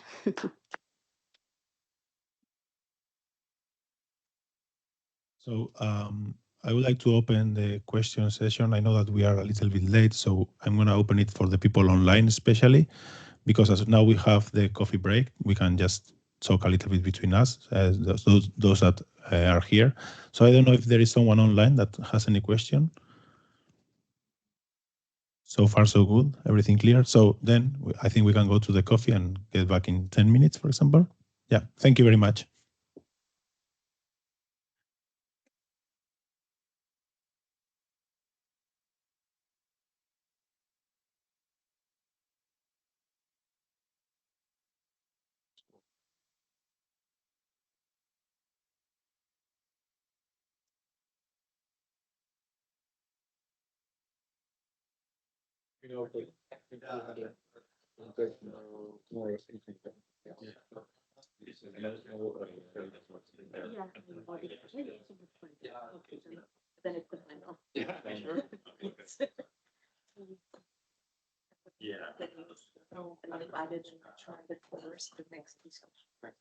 Okay, sure. I would try. Yeah, I think so. We did it 2 hours. I think the problem is so we maintain this thing. Yeah, we have a log. It's one is quite interesting. Yeah, we have super interesting. No, that's right. We can networking. Okay. I think you make the first one. Is that work? Yeah. It's working. Yeah, because it's very good. Yeah. I don't need to. Yes. Like everybody's out. Yeah. I want to take this. Yeah, just when we try. Yeah.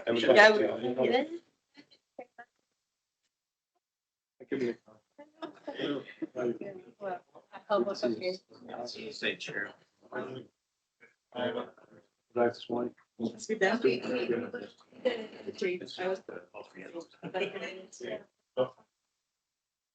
Yes, and it's always those happens. In fact, there would be a guy from the north, but there's no one like that. It's in charge of the community perspective. So he was in Barcelona also. I see. Yeah. Why is it? Hey, we uploaded one last week.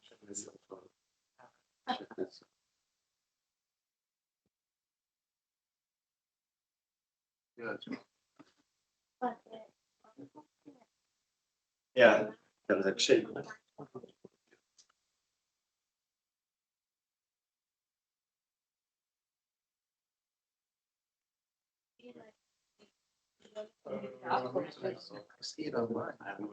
No, if I see the game, so after that,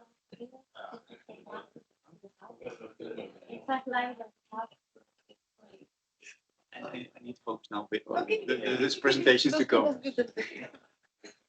Okay, Jose is not.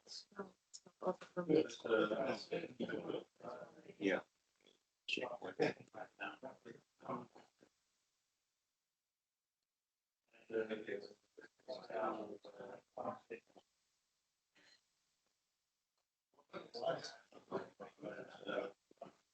Oh.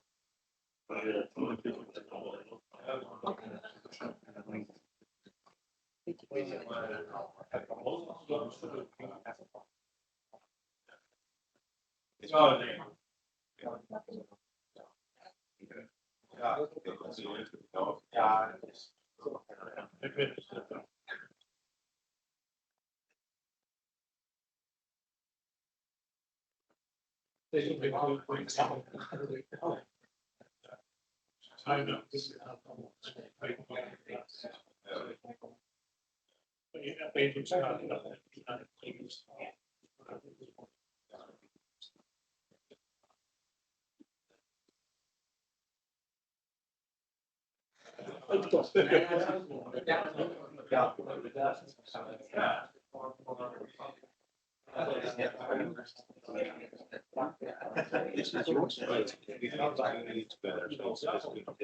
okay. This is this. Okay.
So Also, all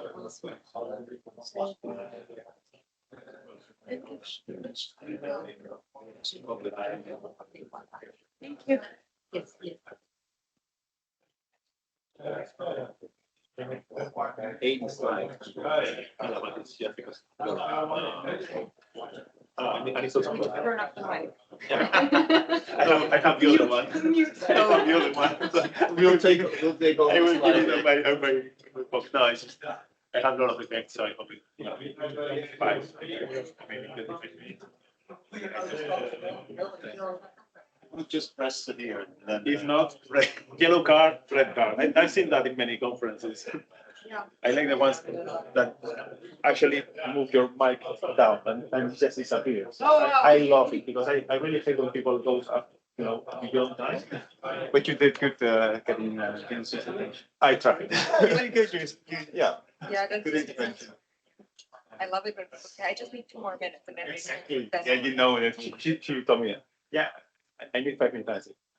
Okay. Because five is always 10, so it's good. We all want to talk about our stuff.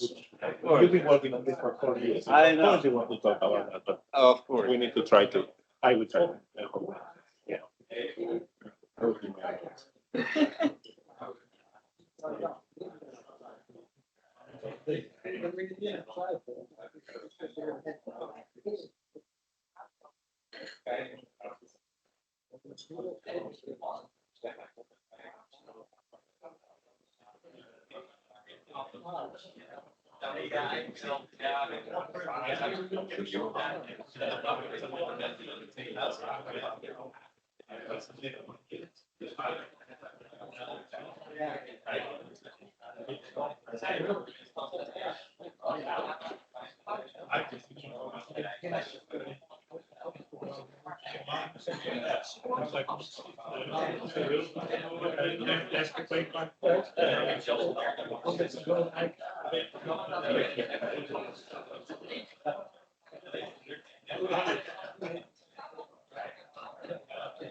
Hello.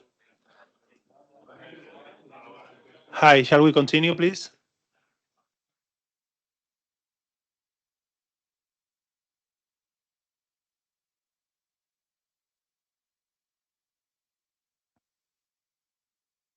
Hello.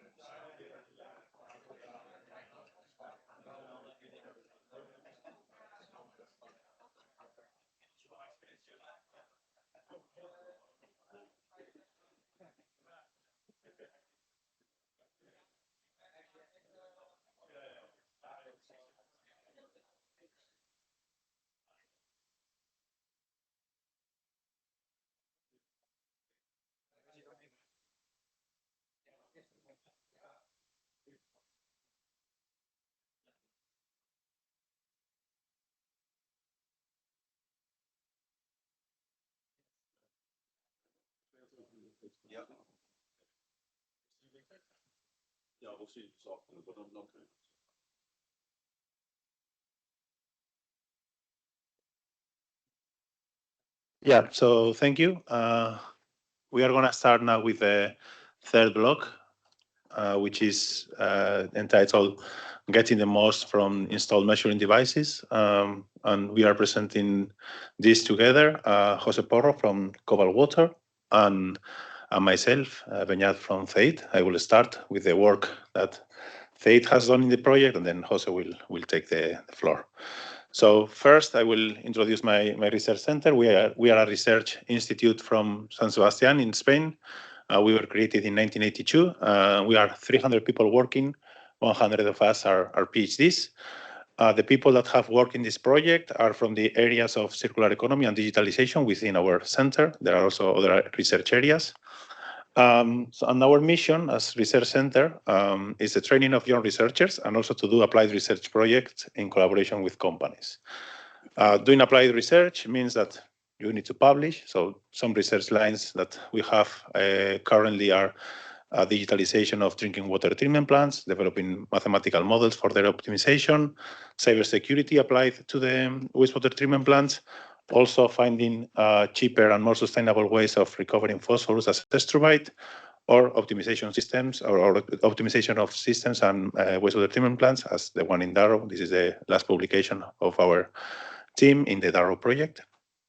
It also means that we are applied research to organize or co-organize, in this case, international conferences. We just came from the WRMOD 2026, which we co-organized with the Autonomous University of Barcelona. But it also means that all the developments and all the research that we are doing is taken to real cases. So in the last years, we have implemented or tested our simulation tools, the Planway Model Library, which is which includes systematic combination of mathematical models and systematic calibration and validation procedures in more than 40 wastewater treatment plants, full scale, for their optimization, for testing different technologies. And also, over the years, we have worked and in the implementation of advanced control strategies, and even what in that time we called advanced data managers, that if you see the how the information goes from the available data sources to the advanced monitoring, model-based simulation, or advanced control, could be the prototype of the DARROW project more than 10 years ago. With this, this is the contents of our presentation. It looks a lot, but we will go fast through every of them, don't worry, and then we will have some time for questions.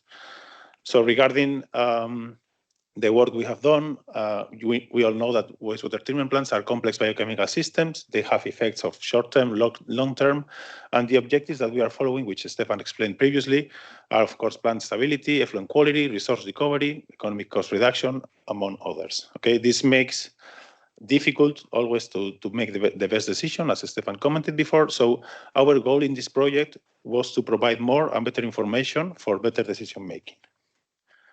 To do that, we thought that the best or the target that we should follow is to predict the water effluent, okay, from the wastewater treatment plant.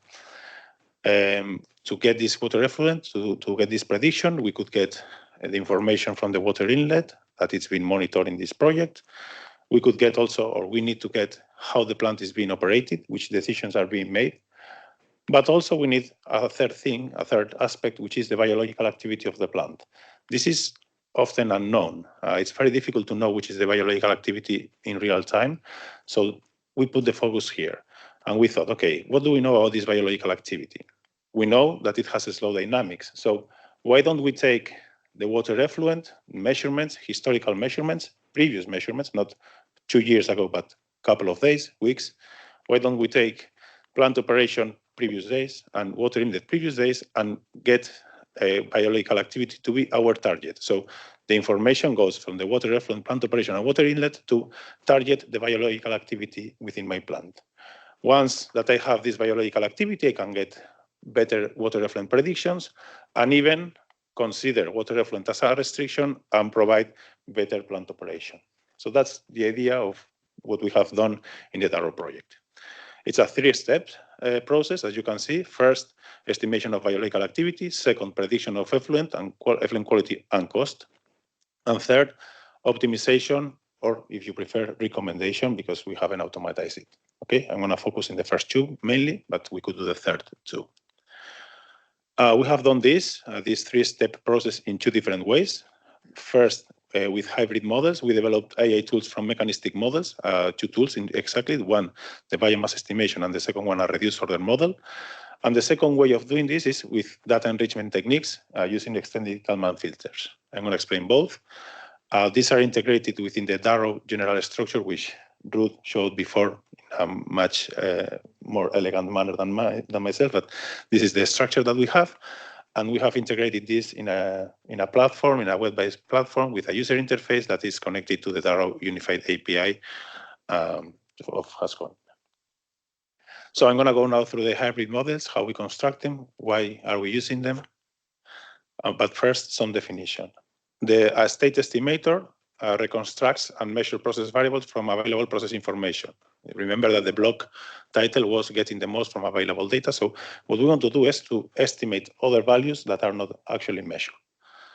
A reduced order model is a computationally efficient surrogate of a detailed process model that captures the key dynamics of the system for real-time applications. So it's a simplified model of a more complex model.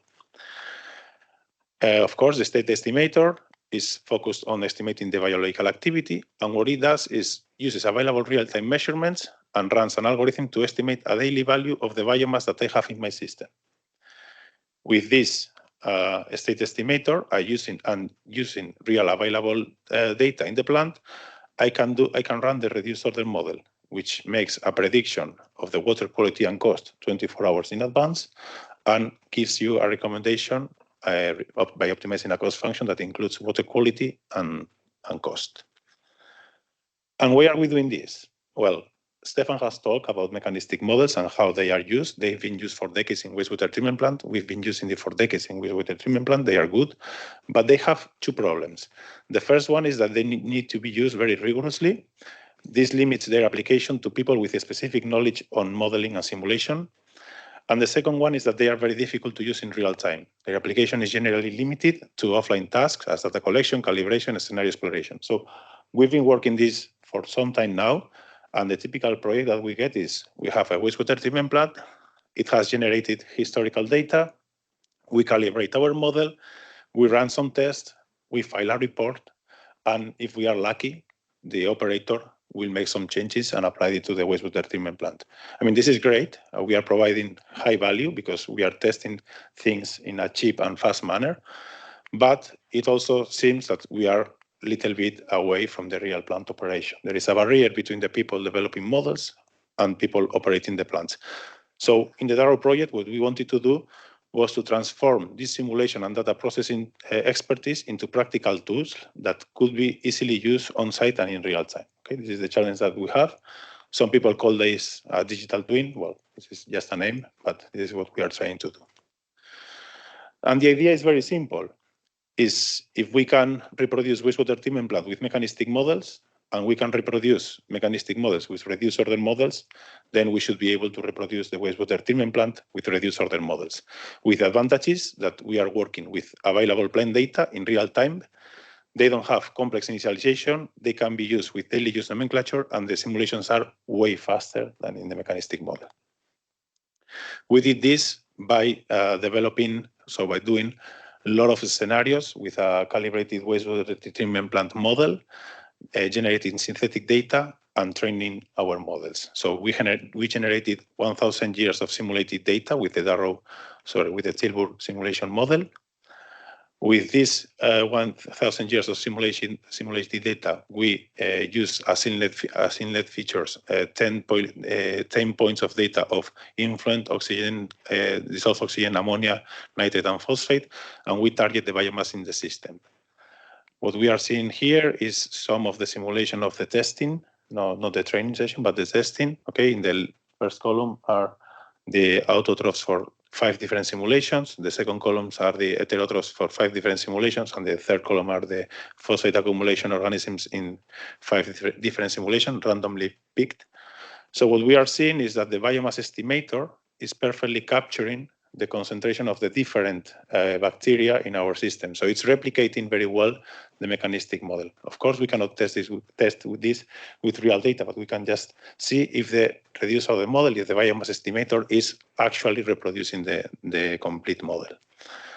We did again the same thing for the reducer of the model, not only for the biomass estimator. So we ran again 1,000 simulations, 1,000 years of simulation, and we train the model with inlet features of water flow, average load, biological activity, and plant operation, targeting 24 hours in advance of effluent quality and cost.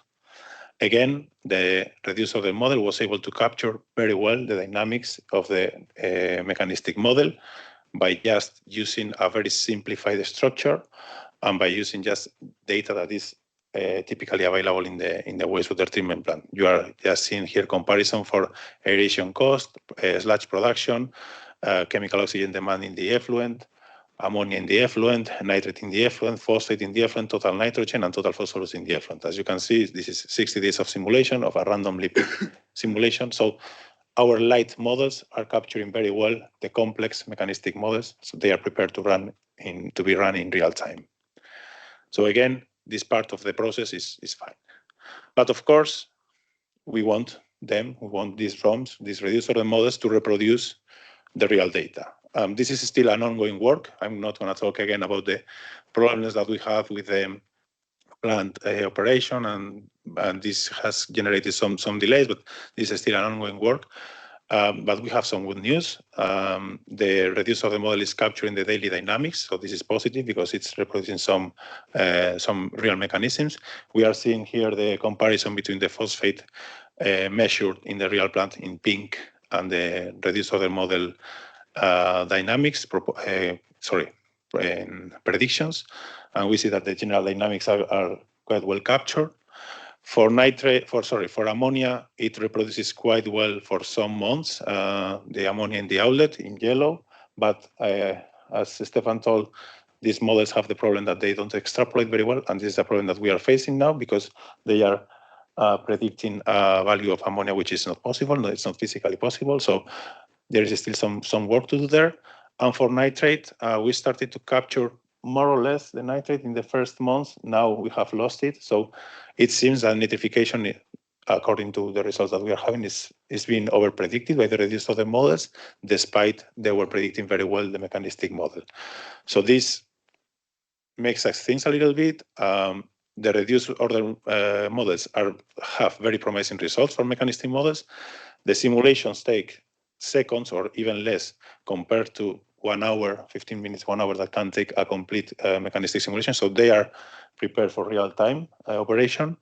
Daily dynamics are well captured, but we have nitrification over predicted at the moment, so we need to revisit mechanistic models, because seeing how well it is reproducing the mechanistic model and seeing how it's diverging a little bit in the real plant, we believe that there might be some aspects that are not well captured by this mechanistic model. So we need to go through that again, but I think it's a promising solution for real-time operation and for real-time recommendation. In parallel, all these predictions are integrated in a virtual platform, so the user can easily predict plant response to manual changes in the oxygen demand, in the dissolved oxygen and recirculation. And also we are providing recommendations in a daily basis by exploring optimization algorithms. So this is all integrated in the platform. Okay, so that's one way of doing things: mechanistic models, AI, and then predictions and optimization. The other way is with the extended Kalman filter. An extended Kalman filter is a nonlinear observer that combines process model predictions and real-time measurements to continuously correct and estimate measured and unmeasured states. We call a state in our system the ammonium concentration and a lumped nitrification capacity state. Okay, this is not a new methodology. It's been used in wastewater treatment plant since the 80s, so we have some references here. But it's been always used with, so it's not very implemented. There are very few plants that have this kind of algorithm implemented for the purpose that we are pursuing here. So our objective is to use the extended Kalman filter for nitrification as a soft sensor to infer nitrification capacity in the plant. And for that, we use the available measurements in the SCADA and a mathematical model. And the question that we want to answer is, how much ammonium can I remove now in my plant? This is how the extended Kalman filter, this is how a predictive model in real time can work. So we have some inlet information. We do a prediction of the ammonia, for example, and then we have some idea of the removed ammonia concentration or ammonia quantity in the system. Once time goes by, we have some data that we are receiving in our platform, and there is a prediction error. Of course, our models are not perfect, but when the models are just predicting, they don't really care about these prediction errors. We are getting data, but our prediction is just not following this data. So this is a problem when models are not doing what they have to do, because in this case, we could think that our model has a biological activity that it's not the correct one. Okay? Yeah, the model is just working, but the data is saying something different. The extended Kalman filter is a prediction correction algorithm. So what we are doing here is, when we are receiving the data, we are not saying, okay, my prediction is following the same path as it was going before. What we are doing is we receive the data, we compare where our prediction is, and we therefore make a prediction that it's corrected. When we receive the new data, we make a prediction that is corrected, and so on. So what we are doing here is we are receiving the data and making corrected predictions. But the good thing about this methodology is that it not only corrects the states that are being measured, in this case ammonia, but it can also correct and adapt the states that are not being measured. So it's correcting the biological activity in our plant. And this is a good information to know which is the status of our plant. Let's see this with some real data. So in red, you have the measured ammonia concentration in the outlet of the Tilburg plant. In blue, we have the predicted and corrected outlet of ammonia concentration. As you see, there are some dents there. So that's the prediction and the correction all the time doing that's the form. If we see a broader picture, this is how it looks like. So this is the prediction made in blue and the correction with the data received in pink. And this is the nitrification capacity that we have in our plant. Okay, please see that this nitrification capacity is in kilograms per day. So it's how much ammonia can we remove in our wastewater treatment plant in every moment. This is difficult to know if it's true or not. So I'm going to bring some more charts that can explain a little bit more about this. What we are seeing here is that the ammonia, the nitrification capacity is increasing over time. So apparently there was a problem in March with nitrification, and they were recovering in April. So this is something that the Kalman filter is capturing well. We can see also that there are some events where ammonia is going out, so there's not complete removal, and this is impacting the nitrification capacity. It says, okay, this is going a little bit down, so be careful there. And also when we have more longer periods with ammonia being released, we see that the nitrification capacity goes down in a more steady manner. So it's not just peaks or downs, but it's also general trends what it's giving us. Also, if we compare it with temperature, we see that temperature has a huge impact in the nitrification capacity, as we all know. So increasing temperature, increasing nitrification capacity. And I'm comparing here the nitrification capacity that I showed with the ammonia load that we have in the plant. So the points are just measurements of kilograms per day entering in the plant. So it's flow by concentration, and the purple line is just some soften. So that is in a soft manner. So what we are seeing here is that the nitrification capacity of the plant, it's not always enough to remove all the ammonia that is getting there, which can be a problem, and that can make us some decisions. This is how much are we removing according to the measurements that we have.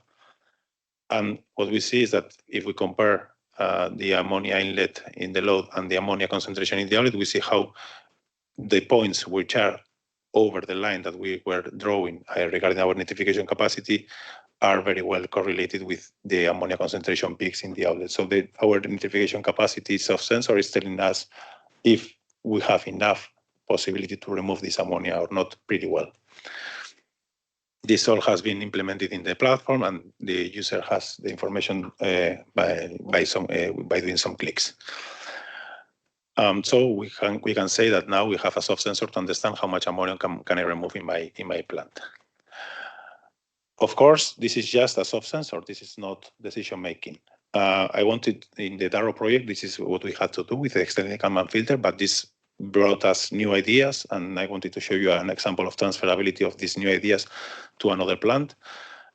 We developed and implemented an optimization algorithm linked to this extended Kalman filter, which is based on model predictive control, and we implemented it in open loop in Pamplona, in Spain. So based on the knowledge that we gained in this project, we have linked another algorithm, and it's working pretty well. So this is the ammonia concentration effluent measured by the SCADA in green. This is the effluent that the filter is estimating, so follows very well what we have. Here we have the estimated maximum nitrification capacity, the ammonium load getting into the lane, and the ammonium load in the lane effluent. And what we see is that there is an event where ammonium load exceeded pretty clearly how much ammonium we could eliminate. So let's see what happens there. In the upper part, we have the concentrations, and in the down part, we have the oxygen that it was set in the plant. So the yellow line is oxygen in tank 3 measured by the SCADA. The green one is oxygen in tank 1 measured by the SCADA, and the blue one is oxygen in the facultative tank measured by the SCADA. As you can see, they start to increase the oxygen concentration after the event has occurred, which is something that can happen if the automatization is not well or it's not well capturing the dynamics. By our algorithm was doing the contrary. Our algorithm is, or the estimation or the recommendation of our algorithm is the purple one. And what we are seeing is that before the peak occurs, as we have a model predictive control, the algorithm is providing you a short and increase in the oxygen, so you can remove this ammonia peak before it happens and without using more energy than the necessary one. So I'm finishing now, and I'm going to leave the floor to Jose. The key messages is for the first methodology, AI, which is a hybrid model.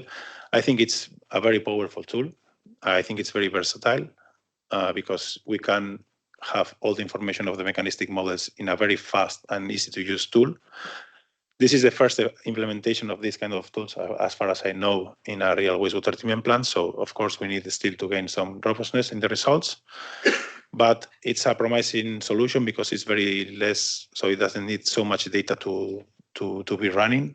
It needs a very good calibrated model, and it's very dependent on on how the synthetic data is generated. So that's something we still need to work a little bit on.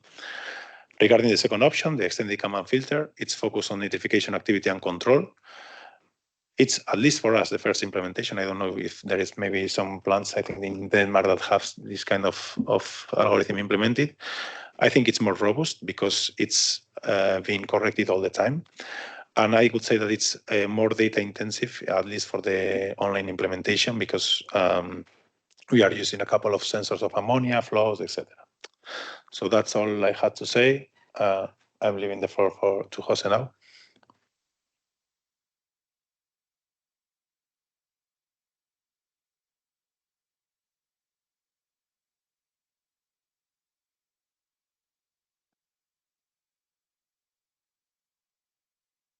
Thanks, Benyat. I think for us, you could sort of consider us to be the N2O police for the project, because what we're trying to do is not change what each of the individual tools and models are trying to achieve, which is ultimately maintaining effluent water quality or improving effluent water quality, because that's what the water authorities are really regulated on. But of course, now there's new legislation requiring monitoring and eventually mitigation of N2O, so it is important that we do account for it. So we first started doing this with machine learning so that we could generate predictions and develop essentially what is a soft sensor, as Stefan mentioned and introduced the concept of in his introduction.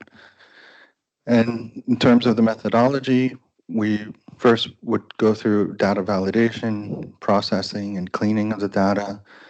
Then we would train machine learning models using the Amazon Web Services infrastructure. And AWS has been really instrumental and has supported a lot of our development. So it makes it really easy to train models. We can train anywhere from 10 to 15 models in a matter of just minutes. Then we're able to look at the scoring for each of these models and then choose them based on the score, but we also look at how they're doing in terms of capturing trends. We then deploy these models using an API, which we developed as part of the project. And this was really instrumental and really allowed us to integrate into the overall architecture and the digital twin framework.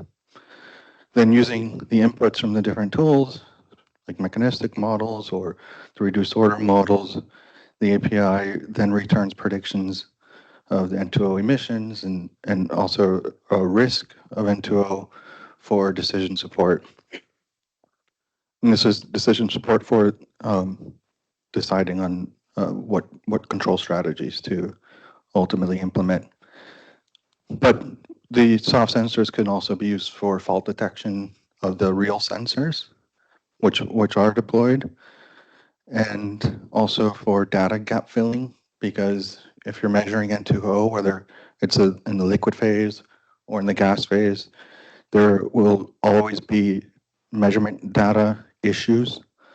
And we've shown how the machine learning can be a really effective tool for filling in gaps when you have periods of bad data or sensor issues.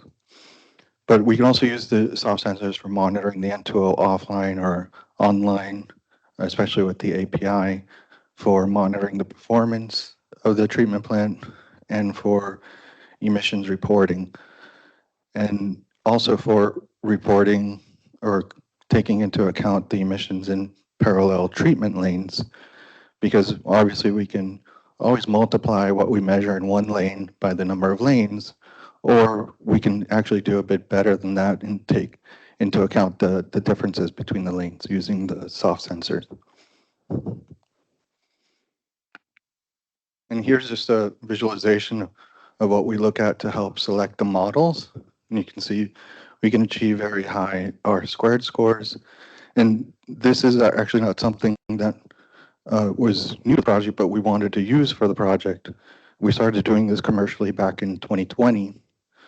or even technically back in 2016, we started looking at the feasibility of using a data-driven approach, because at the time, doing a lot of N2O measurements, I was feeling trapped because there's a lot of difficulty and issues that you run into measuring N2O, whether it's in the gas phase or the liquid phase, like I mentioned before. But also with the mechanistic models, it's challenging calibrating the models, and it's not very straightforward, and it's very complex when you start to consider all the different processes and model parameters, and looking at the Guyer matrix that Stefan was showing and trying to calibrate for the different conditions that you could have. It was making using mechanistic models difficult, but worth the effort in unique cases. So it seemed like there had to be a better way to monitor and measure the N2O, and that's where the idea of using a data-driven approach came about, or motivated the use of data-driven approaches and exploring that. But yeah, we started doing this commercially in 2020. And then on the right, we can see the interface for configuring models to deploy using the API. Now this was new to the project, and what's nice about this is you don't see this on the front end. It's more on the back end. Once someone trains the models and selects the models, they can deploy it using this interface. And we enter data for like the site, but also what model parameters are going to be used based on what data is available. And this was really a game changer for us, because as soon as it was done, we were able to start using it commercially in the middle of the project. So since it was developed, it's now been running in like 10 other treatment plants. So a good example of that transferability that Vinyat was just mentioning. So in addition to machine learning, we look at, we use knowledge-based AI, and this is also something that was developed before the project, but we wanted to leverage for the project. And this was developed as part of that Sanitas project that Stefan mentioned. And it was also because of that long-term relationship between De Dommel and Ghent University, because I was studying at Ghent at the time. And that's what ended up leading me to work at the IDO treatment plant. But this is where we first tested that. And this was really leveraging the knowledge that we had gained through research on the metabolic pathways for N2O reduction or N2O formation, and the varying influencing factors, which could either influence those pathways in a positive way or negative way, depending on the process conditions. But having knowledge on what conditions result in higher and lower N2O emissions allows us to avoid the conditions that result in higher N2O emissions, and really translate this and link operational parameters to the risk of N2O formation. So the idea was to put these two approaches together in a hybrid AI and machine learning approach for providing the decision support. And the way this works is, using the newly built API, we implement this knowledge-based system for predicting the risk of N2O, but also to implement the machine learning models and provide predictions of the N2O emissions for advisory decision support for control, using inputs from the reinforcement learning model and the reduced order model.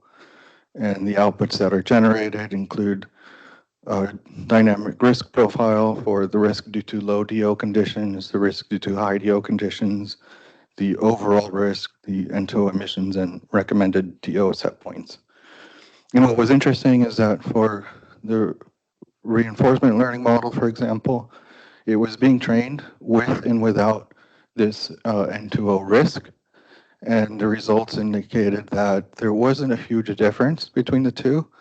So they decided to proceed without including the risk in the training because it kind of simplifies and reduces the amount of time for the training.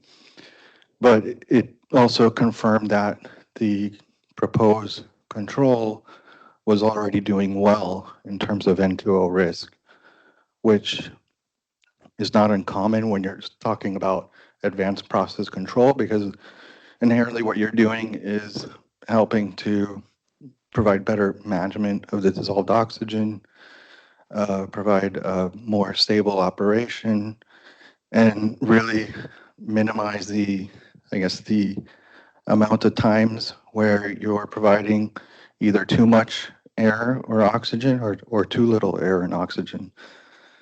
So that was good to see that the N2O risk and the knowledge-based AI was helpful for confirming that the training was proceeding in a way that was not negative in terms of N2O risk.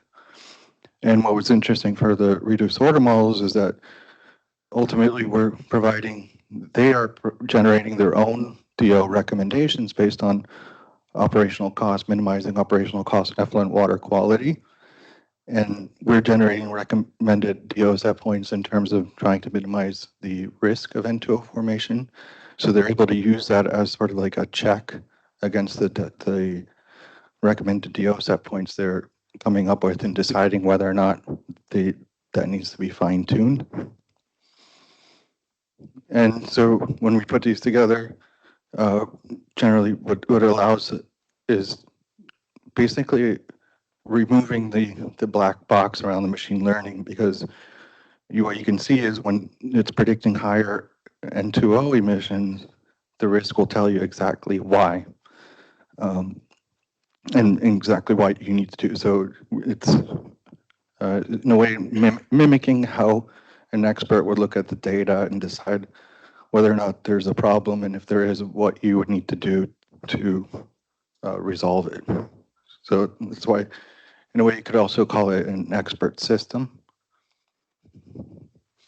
In terms of the visualization, this is how it looks together. So what we're looking at here is the risk in red. So this is actually risk of N2O due to high DO conditions, and the green there's the predicted N2O concentrations based on the model training using the real measurement data.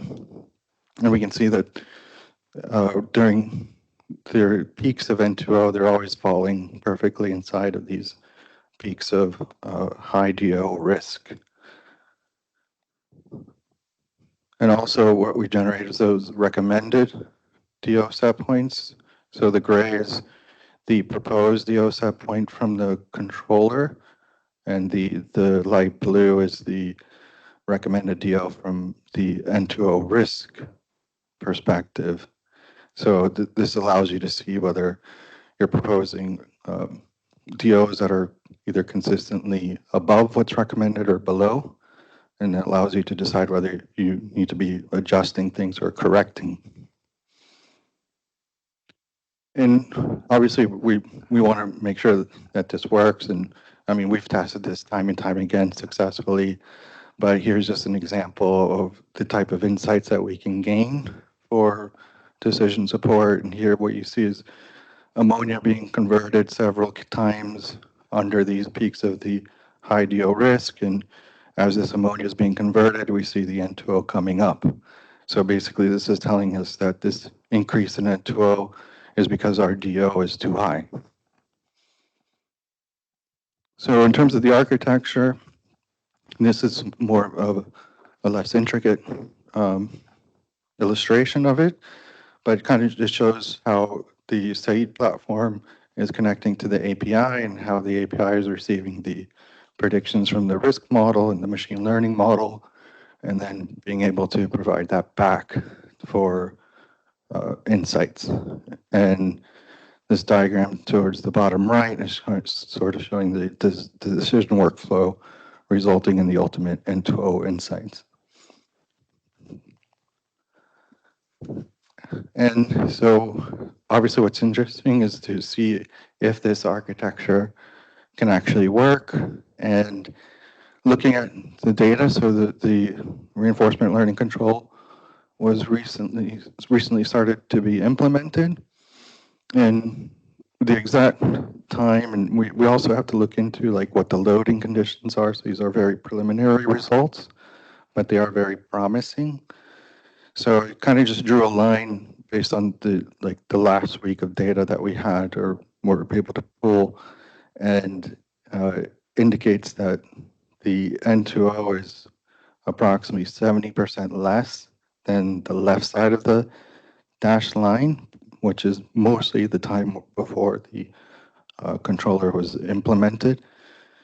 And what we can see is that, yeah, it seems like, at least from the DL risk and ammonia, the operation seems to have stabilized a lot. And we can see that the N2O is significantly lower than the period before the dashed line, which is nice to see. But if we look at the risk, we also see that the overall risk is a bit lower than what it is before the dashed line. But if we move that dashed line a little bit to the left or to the right, it's really somewhere between 50 and 70% reduction that we can see. But this is very good. So in terms of key messages, we see that the API development was really a game changer, allowed us to really provide value to the project, but also for other treatment plants, and we're able to transfer that within the project. And we also see how the validated approach can integrate into reinforcement learning models and reducible order models to check if the proposed optimization is also helping to minimize N2O and whether or not it needs to be fine-tuned. And we can also see how some of this pre-screening has helped to reduce N2O. So again, this is the prediction because, of course, there are sensor issues right when we don't want there to be sensor issues. But I guess that's not surprising from just based on experience. But we can see that whatever the control is doing is really helping in terms of N2O. And in terms of key commercial outcomes, I mentioned that the AutoML allows you to really retrain models quickly. And this has a significant advantage over mechanistic models, trying to recalibrate them for different conditions. So I think for purposes of within the digital twin framework, we think the ML has a lot of advantages. Again, has its own limitations, and you really need to be aware of what those limitations are when applying these models properly. The API enables also predictive emissions monitoring systems, which didn't get into here, but you could say also came about from this project. Also, there's a machine learning N2O predictor, which is another game changer, which really allows us to do a lot without measuring N2O. It's not supposed to replace measurements, but it can help us decide where we need to be going to first to measure and reduce N2O. And I guess it's worth noting that between the Sanitas project, the funding that we got to start looking at data-driven approaches, the funding that we got to develop a model database, and now the DARROW project, the European Union R&D funding has really been instrumental in funding our platform development and really increasing our impact. Thanks.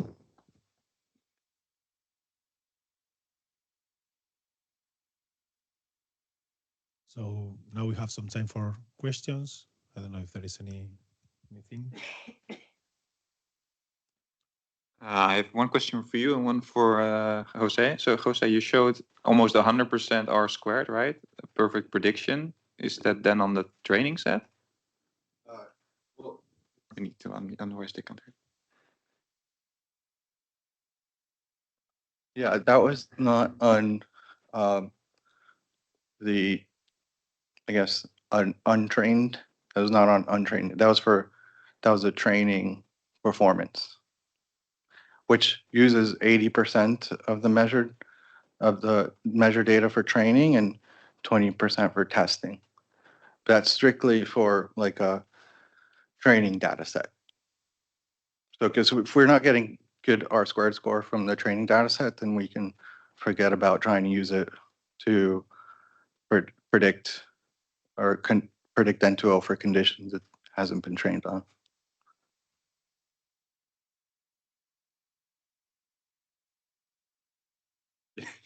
Yeah, you have to switch.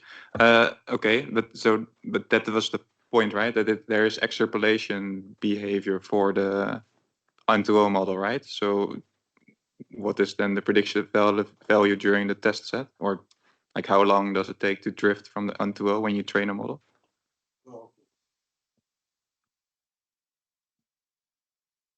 I guess we're always monitoring that. That's one of the things that we're monitoring. So you kind of have to have a soft sensor for the soft sensor.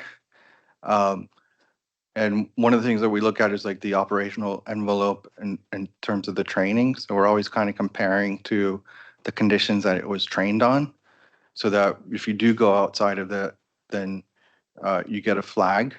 Or, I mean, right now that's a manual thing. We've learned to be checking definitely at least on a seasonal basis. So we can't expect if a model is trained for spring conditions that it's going to be good for the entire rest of the spring and into the summer, because we've seen that doesn't work. And so you really need to be updating these models and deciding when is the right time to be updating them. Okay, thank you. And a question for Benyat. So you talked about transferability, right? And about the raw models being trained on top of the mechanistic model. So my question is, how tight is the raw model approach to a single plant, or to the approach of also needing an intermediate mechanistic model, or does it extrapolate to other plants? Well, we haven't tried to extrapolate the raw models to another plant, but seeing how the results change from the mechanistic model. So we trained the reduce of the model with 1,000 simulations, 800 for training, 200 for testing, and the results were really good for the testing of this algorithm. We tested it with very different operational conditions where bacteria were dying, were reducing the concentration, different oxygen set points, different controlling strategies. So I think we did a pretty nice overall scenario analysis. But still, when we took it to the real plant, there was some clear drifting in some of the processes. We have detected that the mechanistic model was quite good in representing the effluent, not as much in some intermediate steps. So we believe that's the issue now, and we are just looking into that. So from what I can say right now, for applying this to another plant, you need a good model. At this point, I don't see it can be transferred directly without a mechanistic model. We are thinking of how we could do this, like maybe doing some LAMP parameters or taking into account different retention times, but there still you always have the issue of how the chemical oxygen demand is being fractioned in the model. So, and this is quite different from or can be quite different from plant to plant, especially if you have industrial discharges, etc. So I think this extrapolation, at least for the moment, should be done carefully and should be done with a good mechanistic model. Because one thing that we saw is that it's very powerful for reproducing the mechanistic model very fast, and I think that's a huge advance comparing what we had before. We can run it very fast and really easy in a very easy way, but we still need to prove that we can reproduce this data. Well, I'm answering and also with the mic. So any other question? Yeah. Explain here with the complete number of processes, biomass types, and it's about the size of the model. The size of the model. Okay, so. Okay, so I have a question from people online.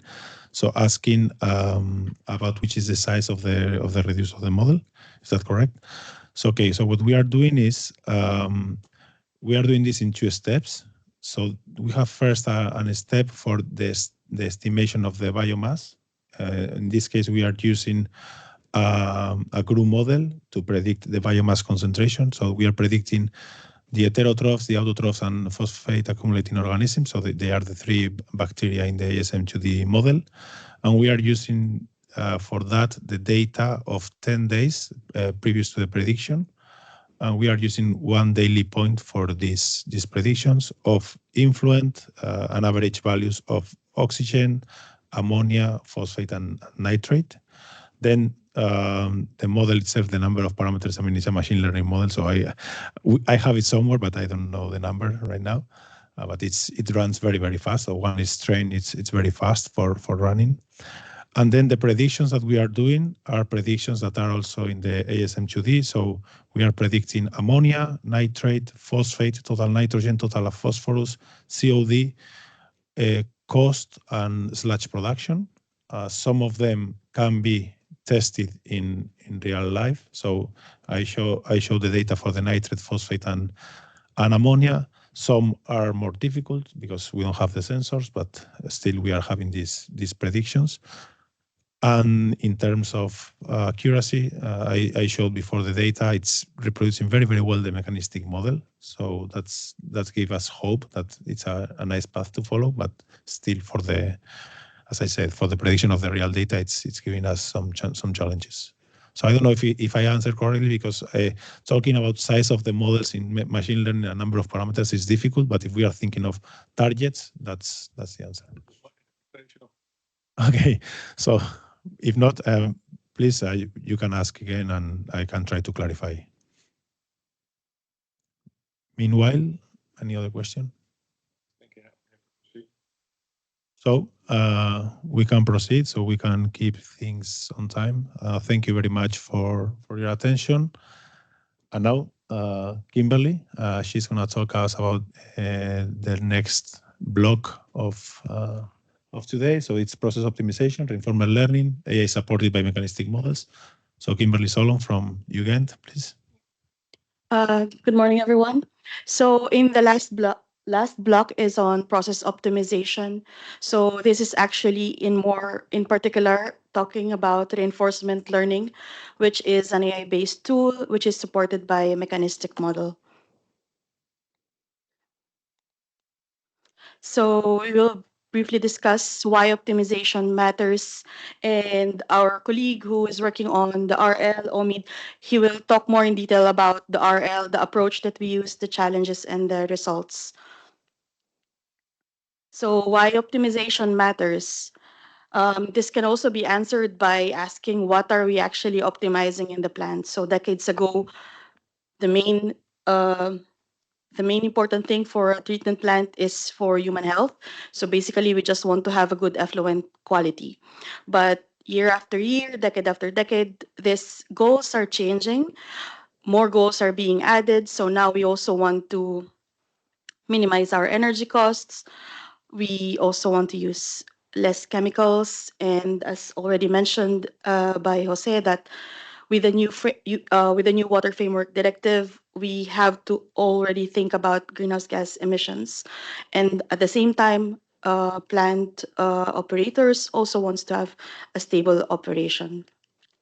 And these goals, we wanted to optimize them all at the same time, but they don't actually go in the same direction. So for example, if you want to improve effluent quality, maybe you need to do more aeration, but of course your energy costs will go higher. So optimization is basically a balancing act of all of these goals. So we have a multi-objective problem. So zooming into a process that most of us are very familiar with. So how do we actually control these days? So normally, let's say we have an aeration tank. We want to control it to a specific set point, let's say a DO of 2 milligrams per liter, which is, for example, based on expert knowledge, this is the best DO that we wanted for this tank. This DO is measured by a controller, and the controller sends us a signal to the actuator how much should the blower aerate to the aeration tank to be able to maintain this 2 milligrams per liter. So depending on the load in the aeration tank, this blower can be higher. This blower can push more air or less air into to be able to maintain that set points. So this kind of controller is usually what we have in our plants. It definitely works. It's been used in almost all plants, but of course it has limitations. So first of all, it works with a fixed set point. So that means we cannot really optimize it. So for example, we have because with fixed set point, it means that this is based on average loads, but in a wastewater treatment plant, the load coming in can vary a lot. This kind of control is also reactive, so you only do control once there's disturbance in the system.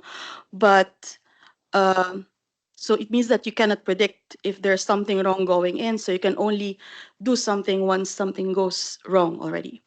This is also blind to the other costs or other goals. So it's only concerned with your DO set point that you want to maintain. And usually this controls works separately, so one loop at a time. So since our goal is to optimize and control, you can put forward different kinds of control strategies. You can have model predictive controllers, you can have cascade controllers, you can have more advanced controllers. And of course, you want to test it. And it's very obvious that we cannot test it on the real plant. I don't need to give all of these explanations, but it's very obvious why. Because let's say just one of this. So you work with legislation, so there is a permit. If you test in the plant, a failed test is not just a failed test, it's a violation of the plant. So what we do is maybe we can use a model. So in this project, we developed a mechanistic model of the Tilburg water line. So we developed it in Sumo platform. So in the water line, so we have coming in into the primary clarifiers, we have the influent and also the reject water coming from the sludge line and reject water treatment line.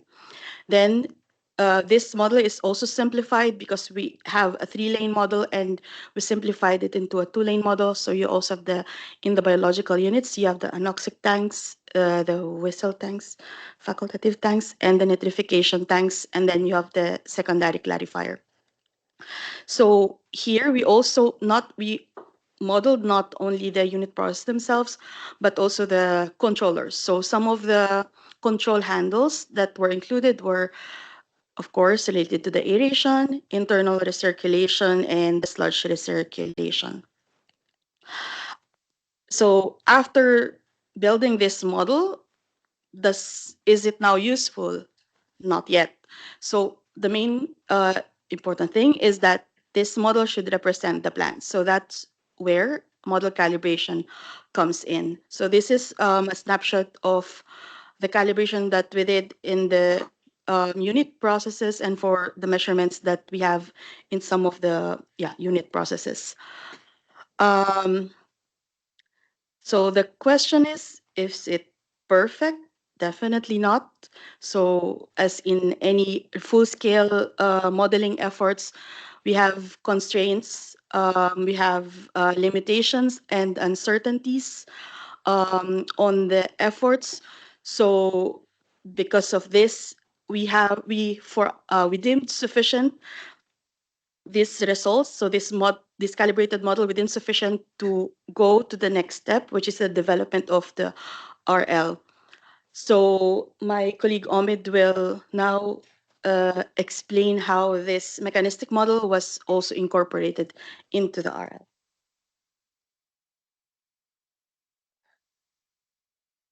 Thank you. Okay, I'm going to continue on this topic.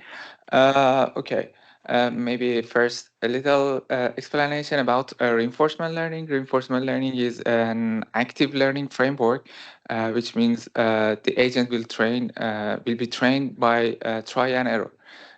It's like this in this loop. It observes the plant, it makes some decision, plant responds to another state.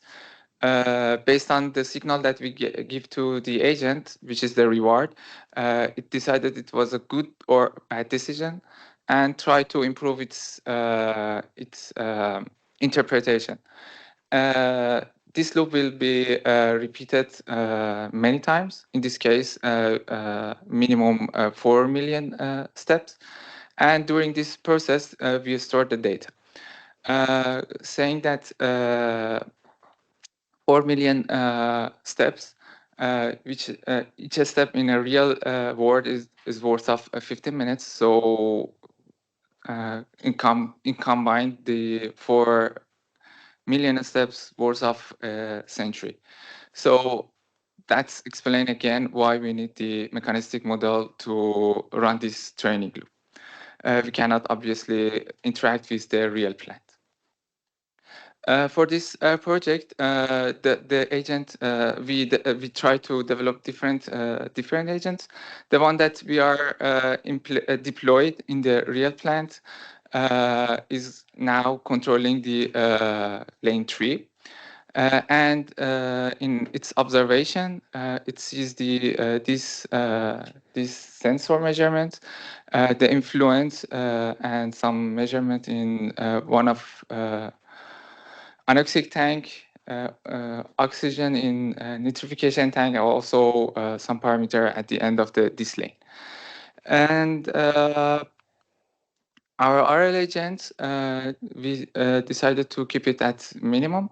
So it will provide set point for dissolved oxygen in nitrification tank and also the recycle ratio.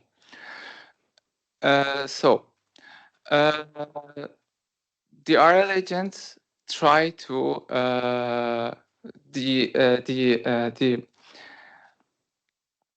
the objective that we defined for the RL agent, it was about maximizing the total nitrogen removal in this lane and try to maintain or reduce, if it's possible, reduce or at least maintain the energy consumption compared to the baseline that we had. And one important thing, it's the compliance with the regulatory effluent quality requirements. So if we want to combine those objectives,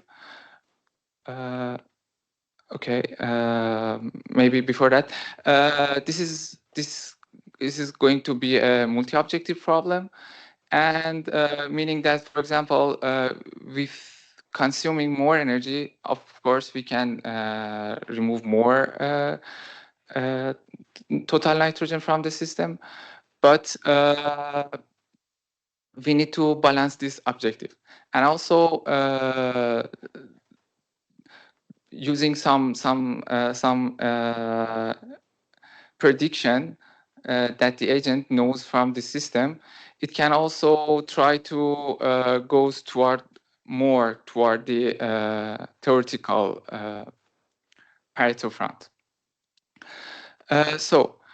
This is how we formulate this optimization scope. So the main objective, as I said, is the total nitrogen during the certain period of the time in the future, and also we incorporate the energy consumption, and we use this kind of equation to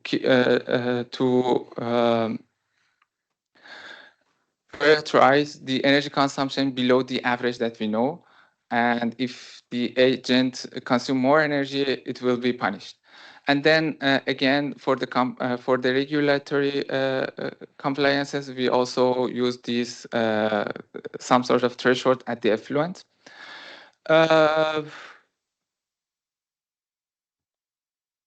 This is how we formulate the whole the problem. And okay, there are some. This is the easy part, but we come to some challenges.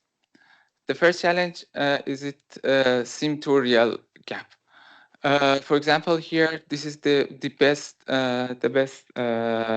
calibrated model that we had, and still we know that there are some gap between those. So we need the agent to learn the dynamic, not the exact values, and try to control the dynamic, not the exact value.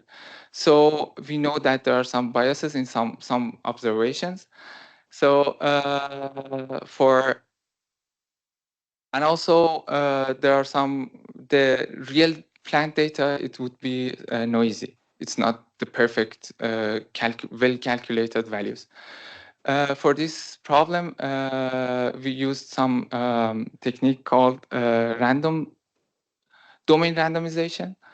The should be okay, and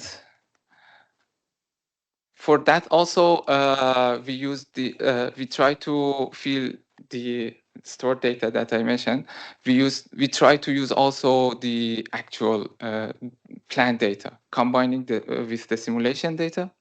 But also, again, there are some challenges. For example, one of the main challenges here, we don't have the set point for the oxygen, for example, which is not logged in the past. So based on the measured dissolved oxygen, we try to again estimate the actual set points, and we run these set points with combination of the influence from the data, and we log the data. So for the first part, as I said, we use the domain randomization technique, which we artificially add some biases in some episode during the training. Also, we inject some Gaussian noise to the observation in all episodes that the agent is seeing during the training. Also, because we had some limited period of the data for the effluent, we generated some synthesis influent data having more rare conditions like rainy or storm weather conditions. So these are the all the techniques regarding the data that we put in the RL agent training group. Okay, we start the training and we saw some increasing performance during the training, but after a while we see some plateau in the training curve. Which agent should we which should be select? There is a challenge because if we start immediately after the plateau, maybe still the agent it's not well informed about the situation, maybe, but yeah, after a while maybe it's a overfit agent, so it will perform very well on the specific situation. For that, we tried a technique as known as an ensemble of agents, meaning that we select some checkpoints during the training in the plateau phase and try to provide for the deployment. We try to provide the average of these set point recommendation. And another problem for the deployment was that okay, if in the simulation we are able to change the actions frequently and nothing will harm, but in the real cases we cannot change frequently. For example, the parameter in the control system, it will it is dangerous for the equipment as well. So we also try to smooth this kind of problem, this sudden movement, and we used moving average set points. Basically, we store also the previous actions and also the recommended action, and then yeah, provide for the for the deployment some moving average of the set points. You can see here, for example, at day 5, in the blue line, we have sudden jumps during the day for the recirculation ratio. But yeah, using this technique, it will smooth the operation. For the deployment, we had some challenges. We know that there are some different policy for controlling. For example, one of them could be aeration ABAC control policy, ammonium-based aeration control. Yes, there are different policy that the operator can change between those different policy, and RL policy also is implemented as a parallel, and there is a switch that the operator can be changed between those policies. This switch could be automated. For example, we know for now for the safety, we limited the RL policy for only normal weather condition, and if there is some raining condition, the policy will be shut down and switch to other policies. So for showing some results, and we need the first part is comparing the result in the simulation model, obviously. Again, we need some reliable baseline for that. And because we don't have the exact set point, we use this estimated set points for the oxygen and also the recirculation ratio, and run the simulation model with these set points again. And now we were able to compare to RL agent. So comparing with this baseline, this is the best baseline we had. We were able to reduce the total nitrogen in the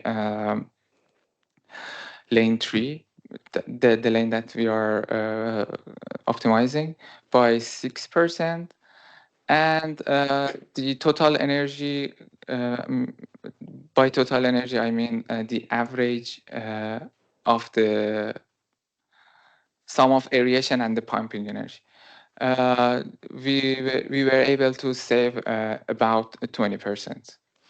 And analyzing this, we can see that most of the energy reduction is contributed with the pumping energy, meaning the recirculation ratio. And for building some trust, we try to do some hypothetic stress tests, and we can define some scenarios. For example, scenario 1 could be some additional relative noise to some sensors.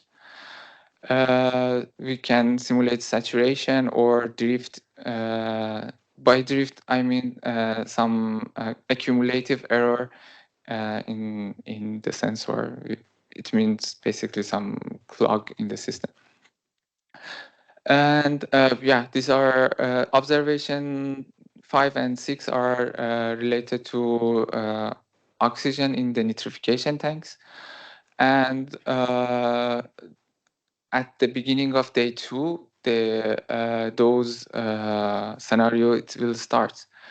And yeah, we can see, for example, the blue line, it's our base simulation without any stress in the system, and there are some stress comparing those scenarios. The main conclusion here is that because we put our main objective as the removal of the total nitrogen, we can still see that in different scenarios, the total nitrogen still has a reasonable amount, but for scenarios, the saturation or the drift scenarios, the agent is sacrificing a lot of energy to keep that one, main objective. For the real deployment in the Tilburg plant, we have two similar lane in the plant. The plan was to running the because those lane are similar. The plan was to run the RL agent in one of the lanes, and the other lane will be running with the conventional control policy, and we can compare those the results after a while, and the test is still running. So we know that at least the running is stable. So the result will be coming soon. For the conclusion, the main message, the key message is that we started from a simulation model, which is not perfect. We try to enrich our agent with some real plant data and also some simulation data. We managed to modify the agents to be acceptable for deployment. It's very challenging. It's very difficult to transfer from a simulation model to a real plant. And we start with the well-calibrated model. As I said, it was difficult. It was some caveat there, but now that the RL agent is running in the system in the plant, we can collect the data and we can move to some active learning process. It means that by collecting the data in the real plant, which is now at least safe, we can frequently, time to time, update our RL agent and test its performance. Yeah, thank you.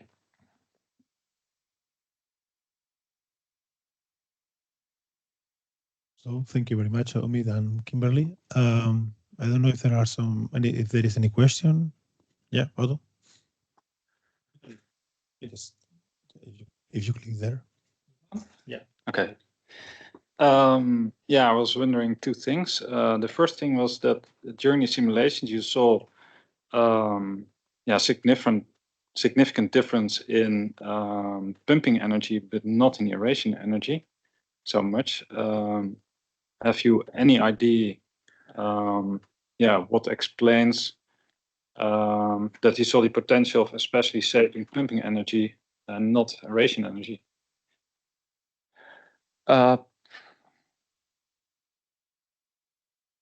I'm not expert in water process itself, but one reason that we can say that the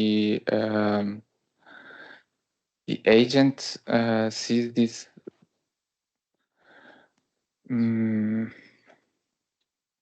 One way that I can explain that, the pumping, at least from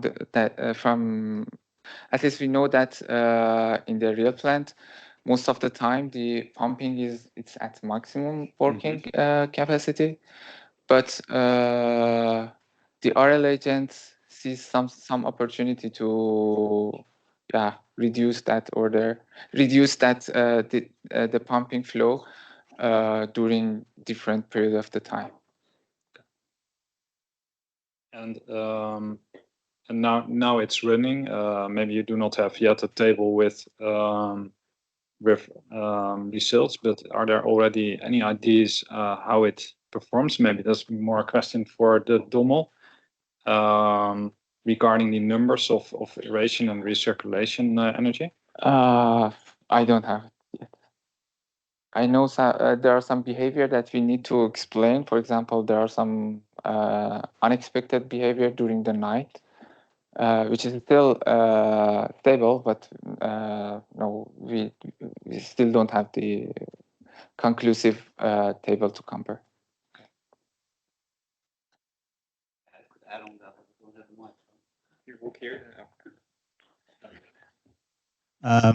Yeah, the conclusions are that the controller is working stable. The energy savings, it's like you said, we normally in our normal operation we have the recirculation quite high on a stable level, and it's the RL controller sees opportunity. That's what the other question was. Yeah, so also regarding the aeration energy, and in the simulations you saw a reduction like expected reduction of 3%, but are the preliminary results now indicating that you can go to lower DO values, or? I think the current conclusion is that our normal control strategy are quite optimal, and we didn't expect much improvement on that. It would surprise us a lot if it could be even better than now. But this is what the results show. But the circulation is isn't a surprise. It's just there was already room for improvement. And regarding stability and the nitrogen concentrations, already some preliminary thoughts? No, I don't have any on that. Or maybe to finalize this question because we have to proceed, but I think the real evaluation still has to be done. We I think are already doing quite well. We don't have fixed DO control, but it's more based on ammonia, so that should work already quite well. So probably that's indeed the reason that the improvement in aeration energy is not that large. And for the other things, we really have to evaluate, I think, what happened. Well, thanks. Well, I don't know if there is any other comment. If not, we have lunch and then the social event, so we can keep on discussing things. And now, Kimberly. Can I ask one question for Kimberly and you? So, because you showed the real data for comparison for the ROM model, right? And you saw the gap, and your assumption was that is because the ROM model doesn't model the mechanistic model well. Is that the same gap that Kimberly sees with the mechanistic model and the real data? Or is that comparison done? That's for me. Either of you. Yeah, well, so in the mechanistic, so in the ROM model, we saw that the nitrification wasn't well captured. That's some of the charts that Omid was showing. Our ROM model is predicting even worse than that mechanistic model, I would say. But also we are showing 4 or 5 months of data. That's only one. So I think that for I get back to the answer from before. If you need good prediction from a ROM model, you need a good calibrated mechanistic model. And I would say that for that, 1 month is not enough. You need a longer period to see if the biomass is well captured and general trends are well captured. So I think it's that point. I don't know if the effect is exactly the same, but yeah. So and now we have Kimberly. She will explain us the MOOC, which is one of the activities of the project, and with this we will finish the presentations. Yeah, just spare me a few more minutes, 5 maximum. So one of the outcomes also of the project, aside from the tools developed by the different groups, is this massive open online course, or MOOC. I took a video, so I hope it's running. Yeah, so this MOOC is basically a collection of, so this MOOC is hosted in the Capture Academy platform. And in this Capture Academy platform, we have collections of courses related to different themes. So this is all about, this platform is on resource recovery. So we have a water theme, we have a CO2 theme, we have a plastics theme. And the MOOC that we are developing in the DARROW will fall under the water theme. So I would like to show you a preview of what this will look like inside. So let's go inside the MOOC itself. So it's quite small. So this gives the structure of the MOOC. So we have a short welcome, and then we have a chapter on introduction to digitalization, and then it is followed by the 3 main chapters, which are related to the tools that are developed here. So chapter 2 is on data, chapter 3 is on modeling, and chapter 4 is on process control. Then we also have a chapter 5, which is on the actual implementation, and this implementation not only talks about the technical aspect, but also the social aspects of the implementation.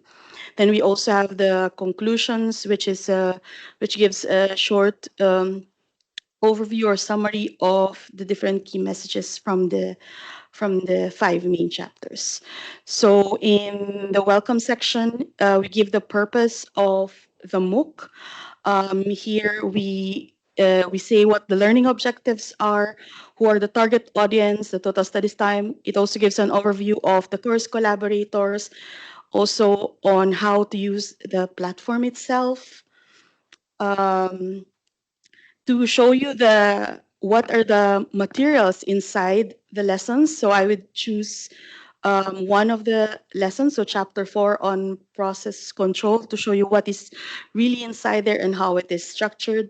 So in the chapter on process control, so in our lessons, we try to be concise in the text and to be more visual. So it is not the intention to have a textbook translated into the MOOC, but we want to make it really accessible and easier to digest for learners. One thing that is also unique is all the concepts are first introduced, and we always try to put it in the context of wastewater treatment. So all the examples, we always provide an example on the context of wastewater treatment. So for example, here we talk about the basic elements of a control loop. So we give the meaning, basic concepts, and try to also give an example on how is it when we talk about a wastewater treatment plant. In our lessons, there's also interspersed self-checks, which are basically quizzes which the learners have to accomplish to be able to move on to the next section. In the lessons, we also try to be very practical as much as possible. So here in our example of PID control, we also have hands-on exercises where the students can really manipulate the controller settings and see for themselves how the process will react. So these are our guided questions, which makes the student makes them easier to understand the lessons, especially for concepts that are new to them.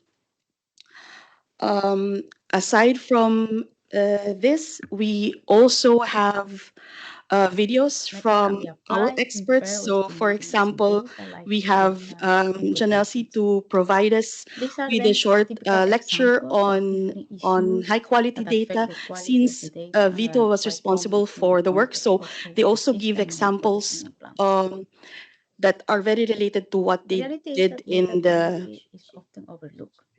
Still, many of these questions are unanswered, and these are basic questions. There's because there's a video. It's playing on the background. So it was it's Jonas's voice. So it's a short video. So the structure is the same for all our MOOCs. So there's short videos from different experts, not only from the DARROW but also from people that we know from the academe, and hands-on exercises, self-checks, examples that we used, which are also from the project and so on. So that is an overview of our MOOC, and I hope it gives you a positive overview of or positive impression of the learning in our developed MOOC. That's all.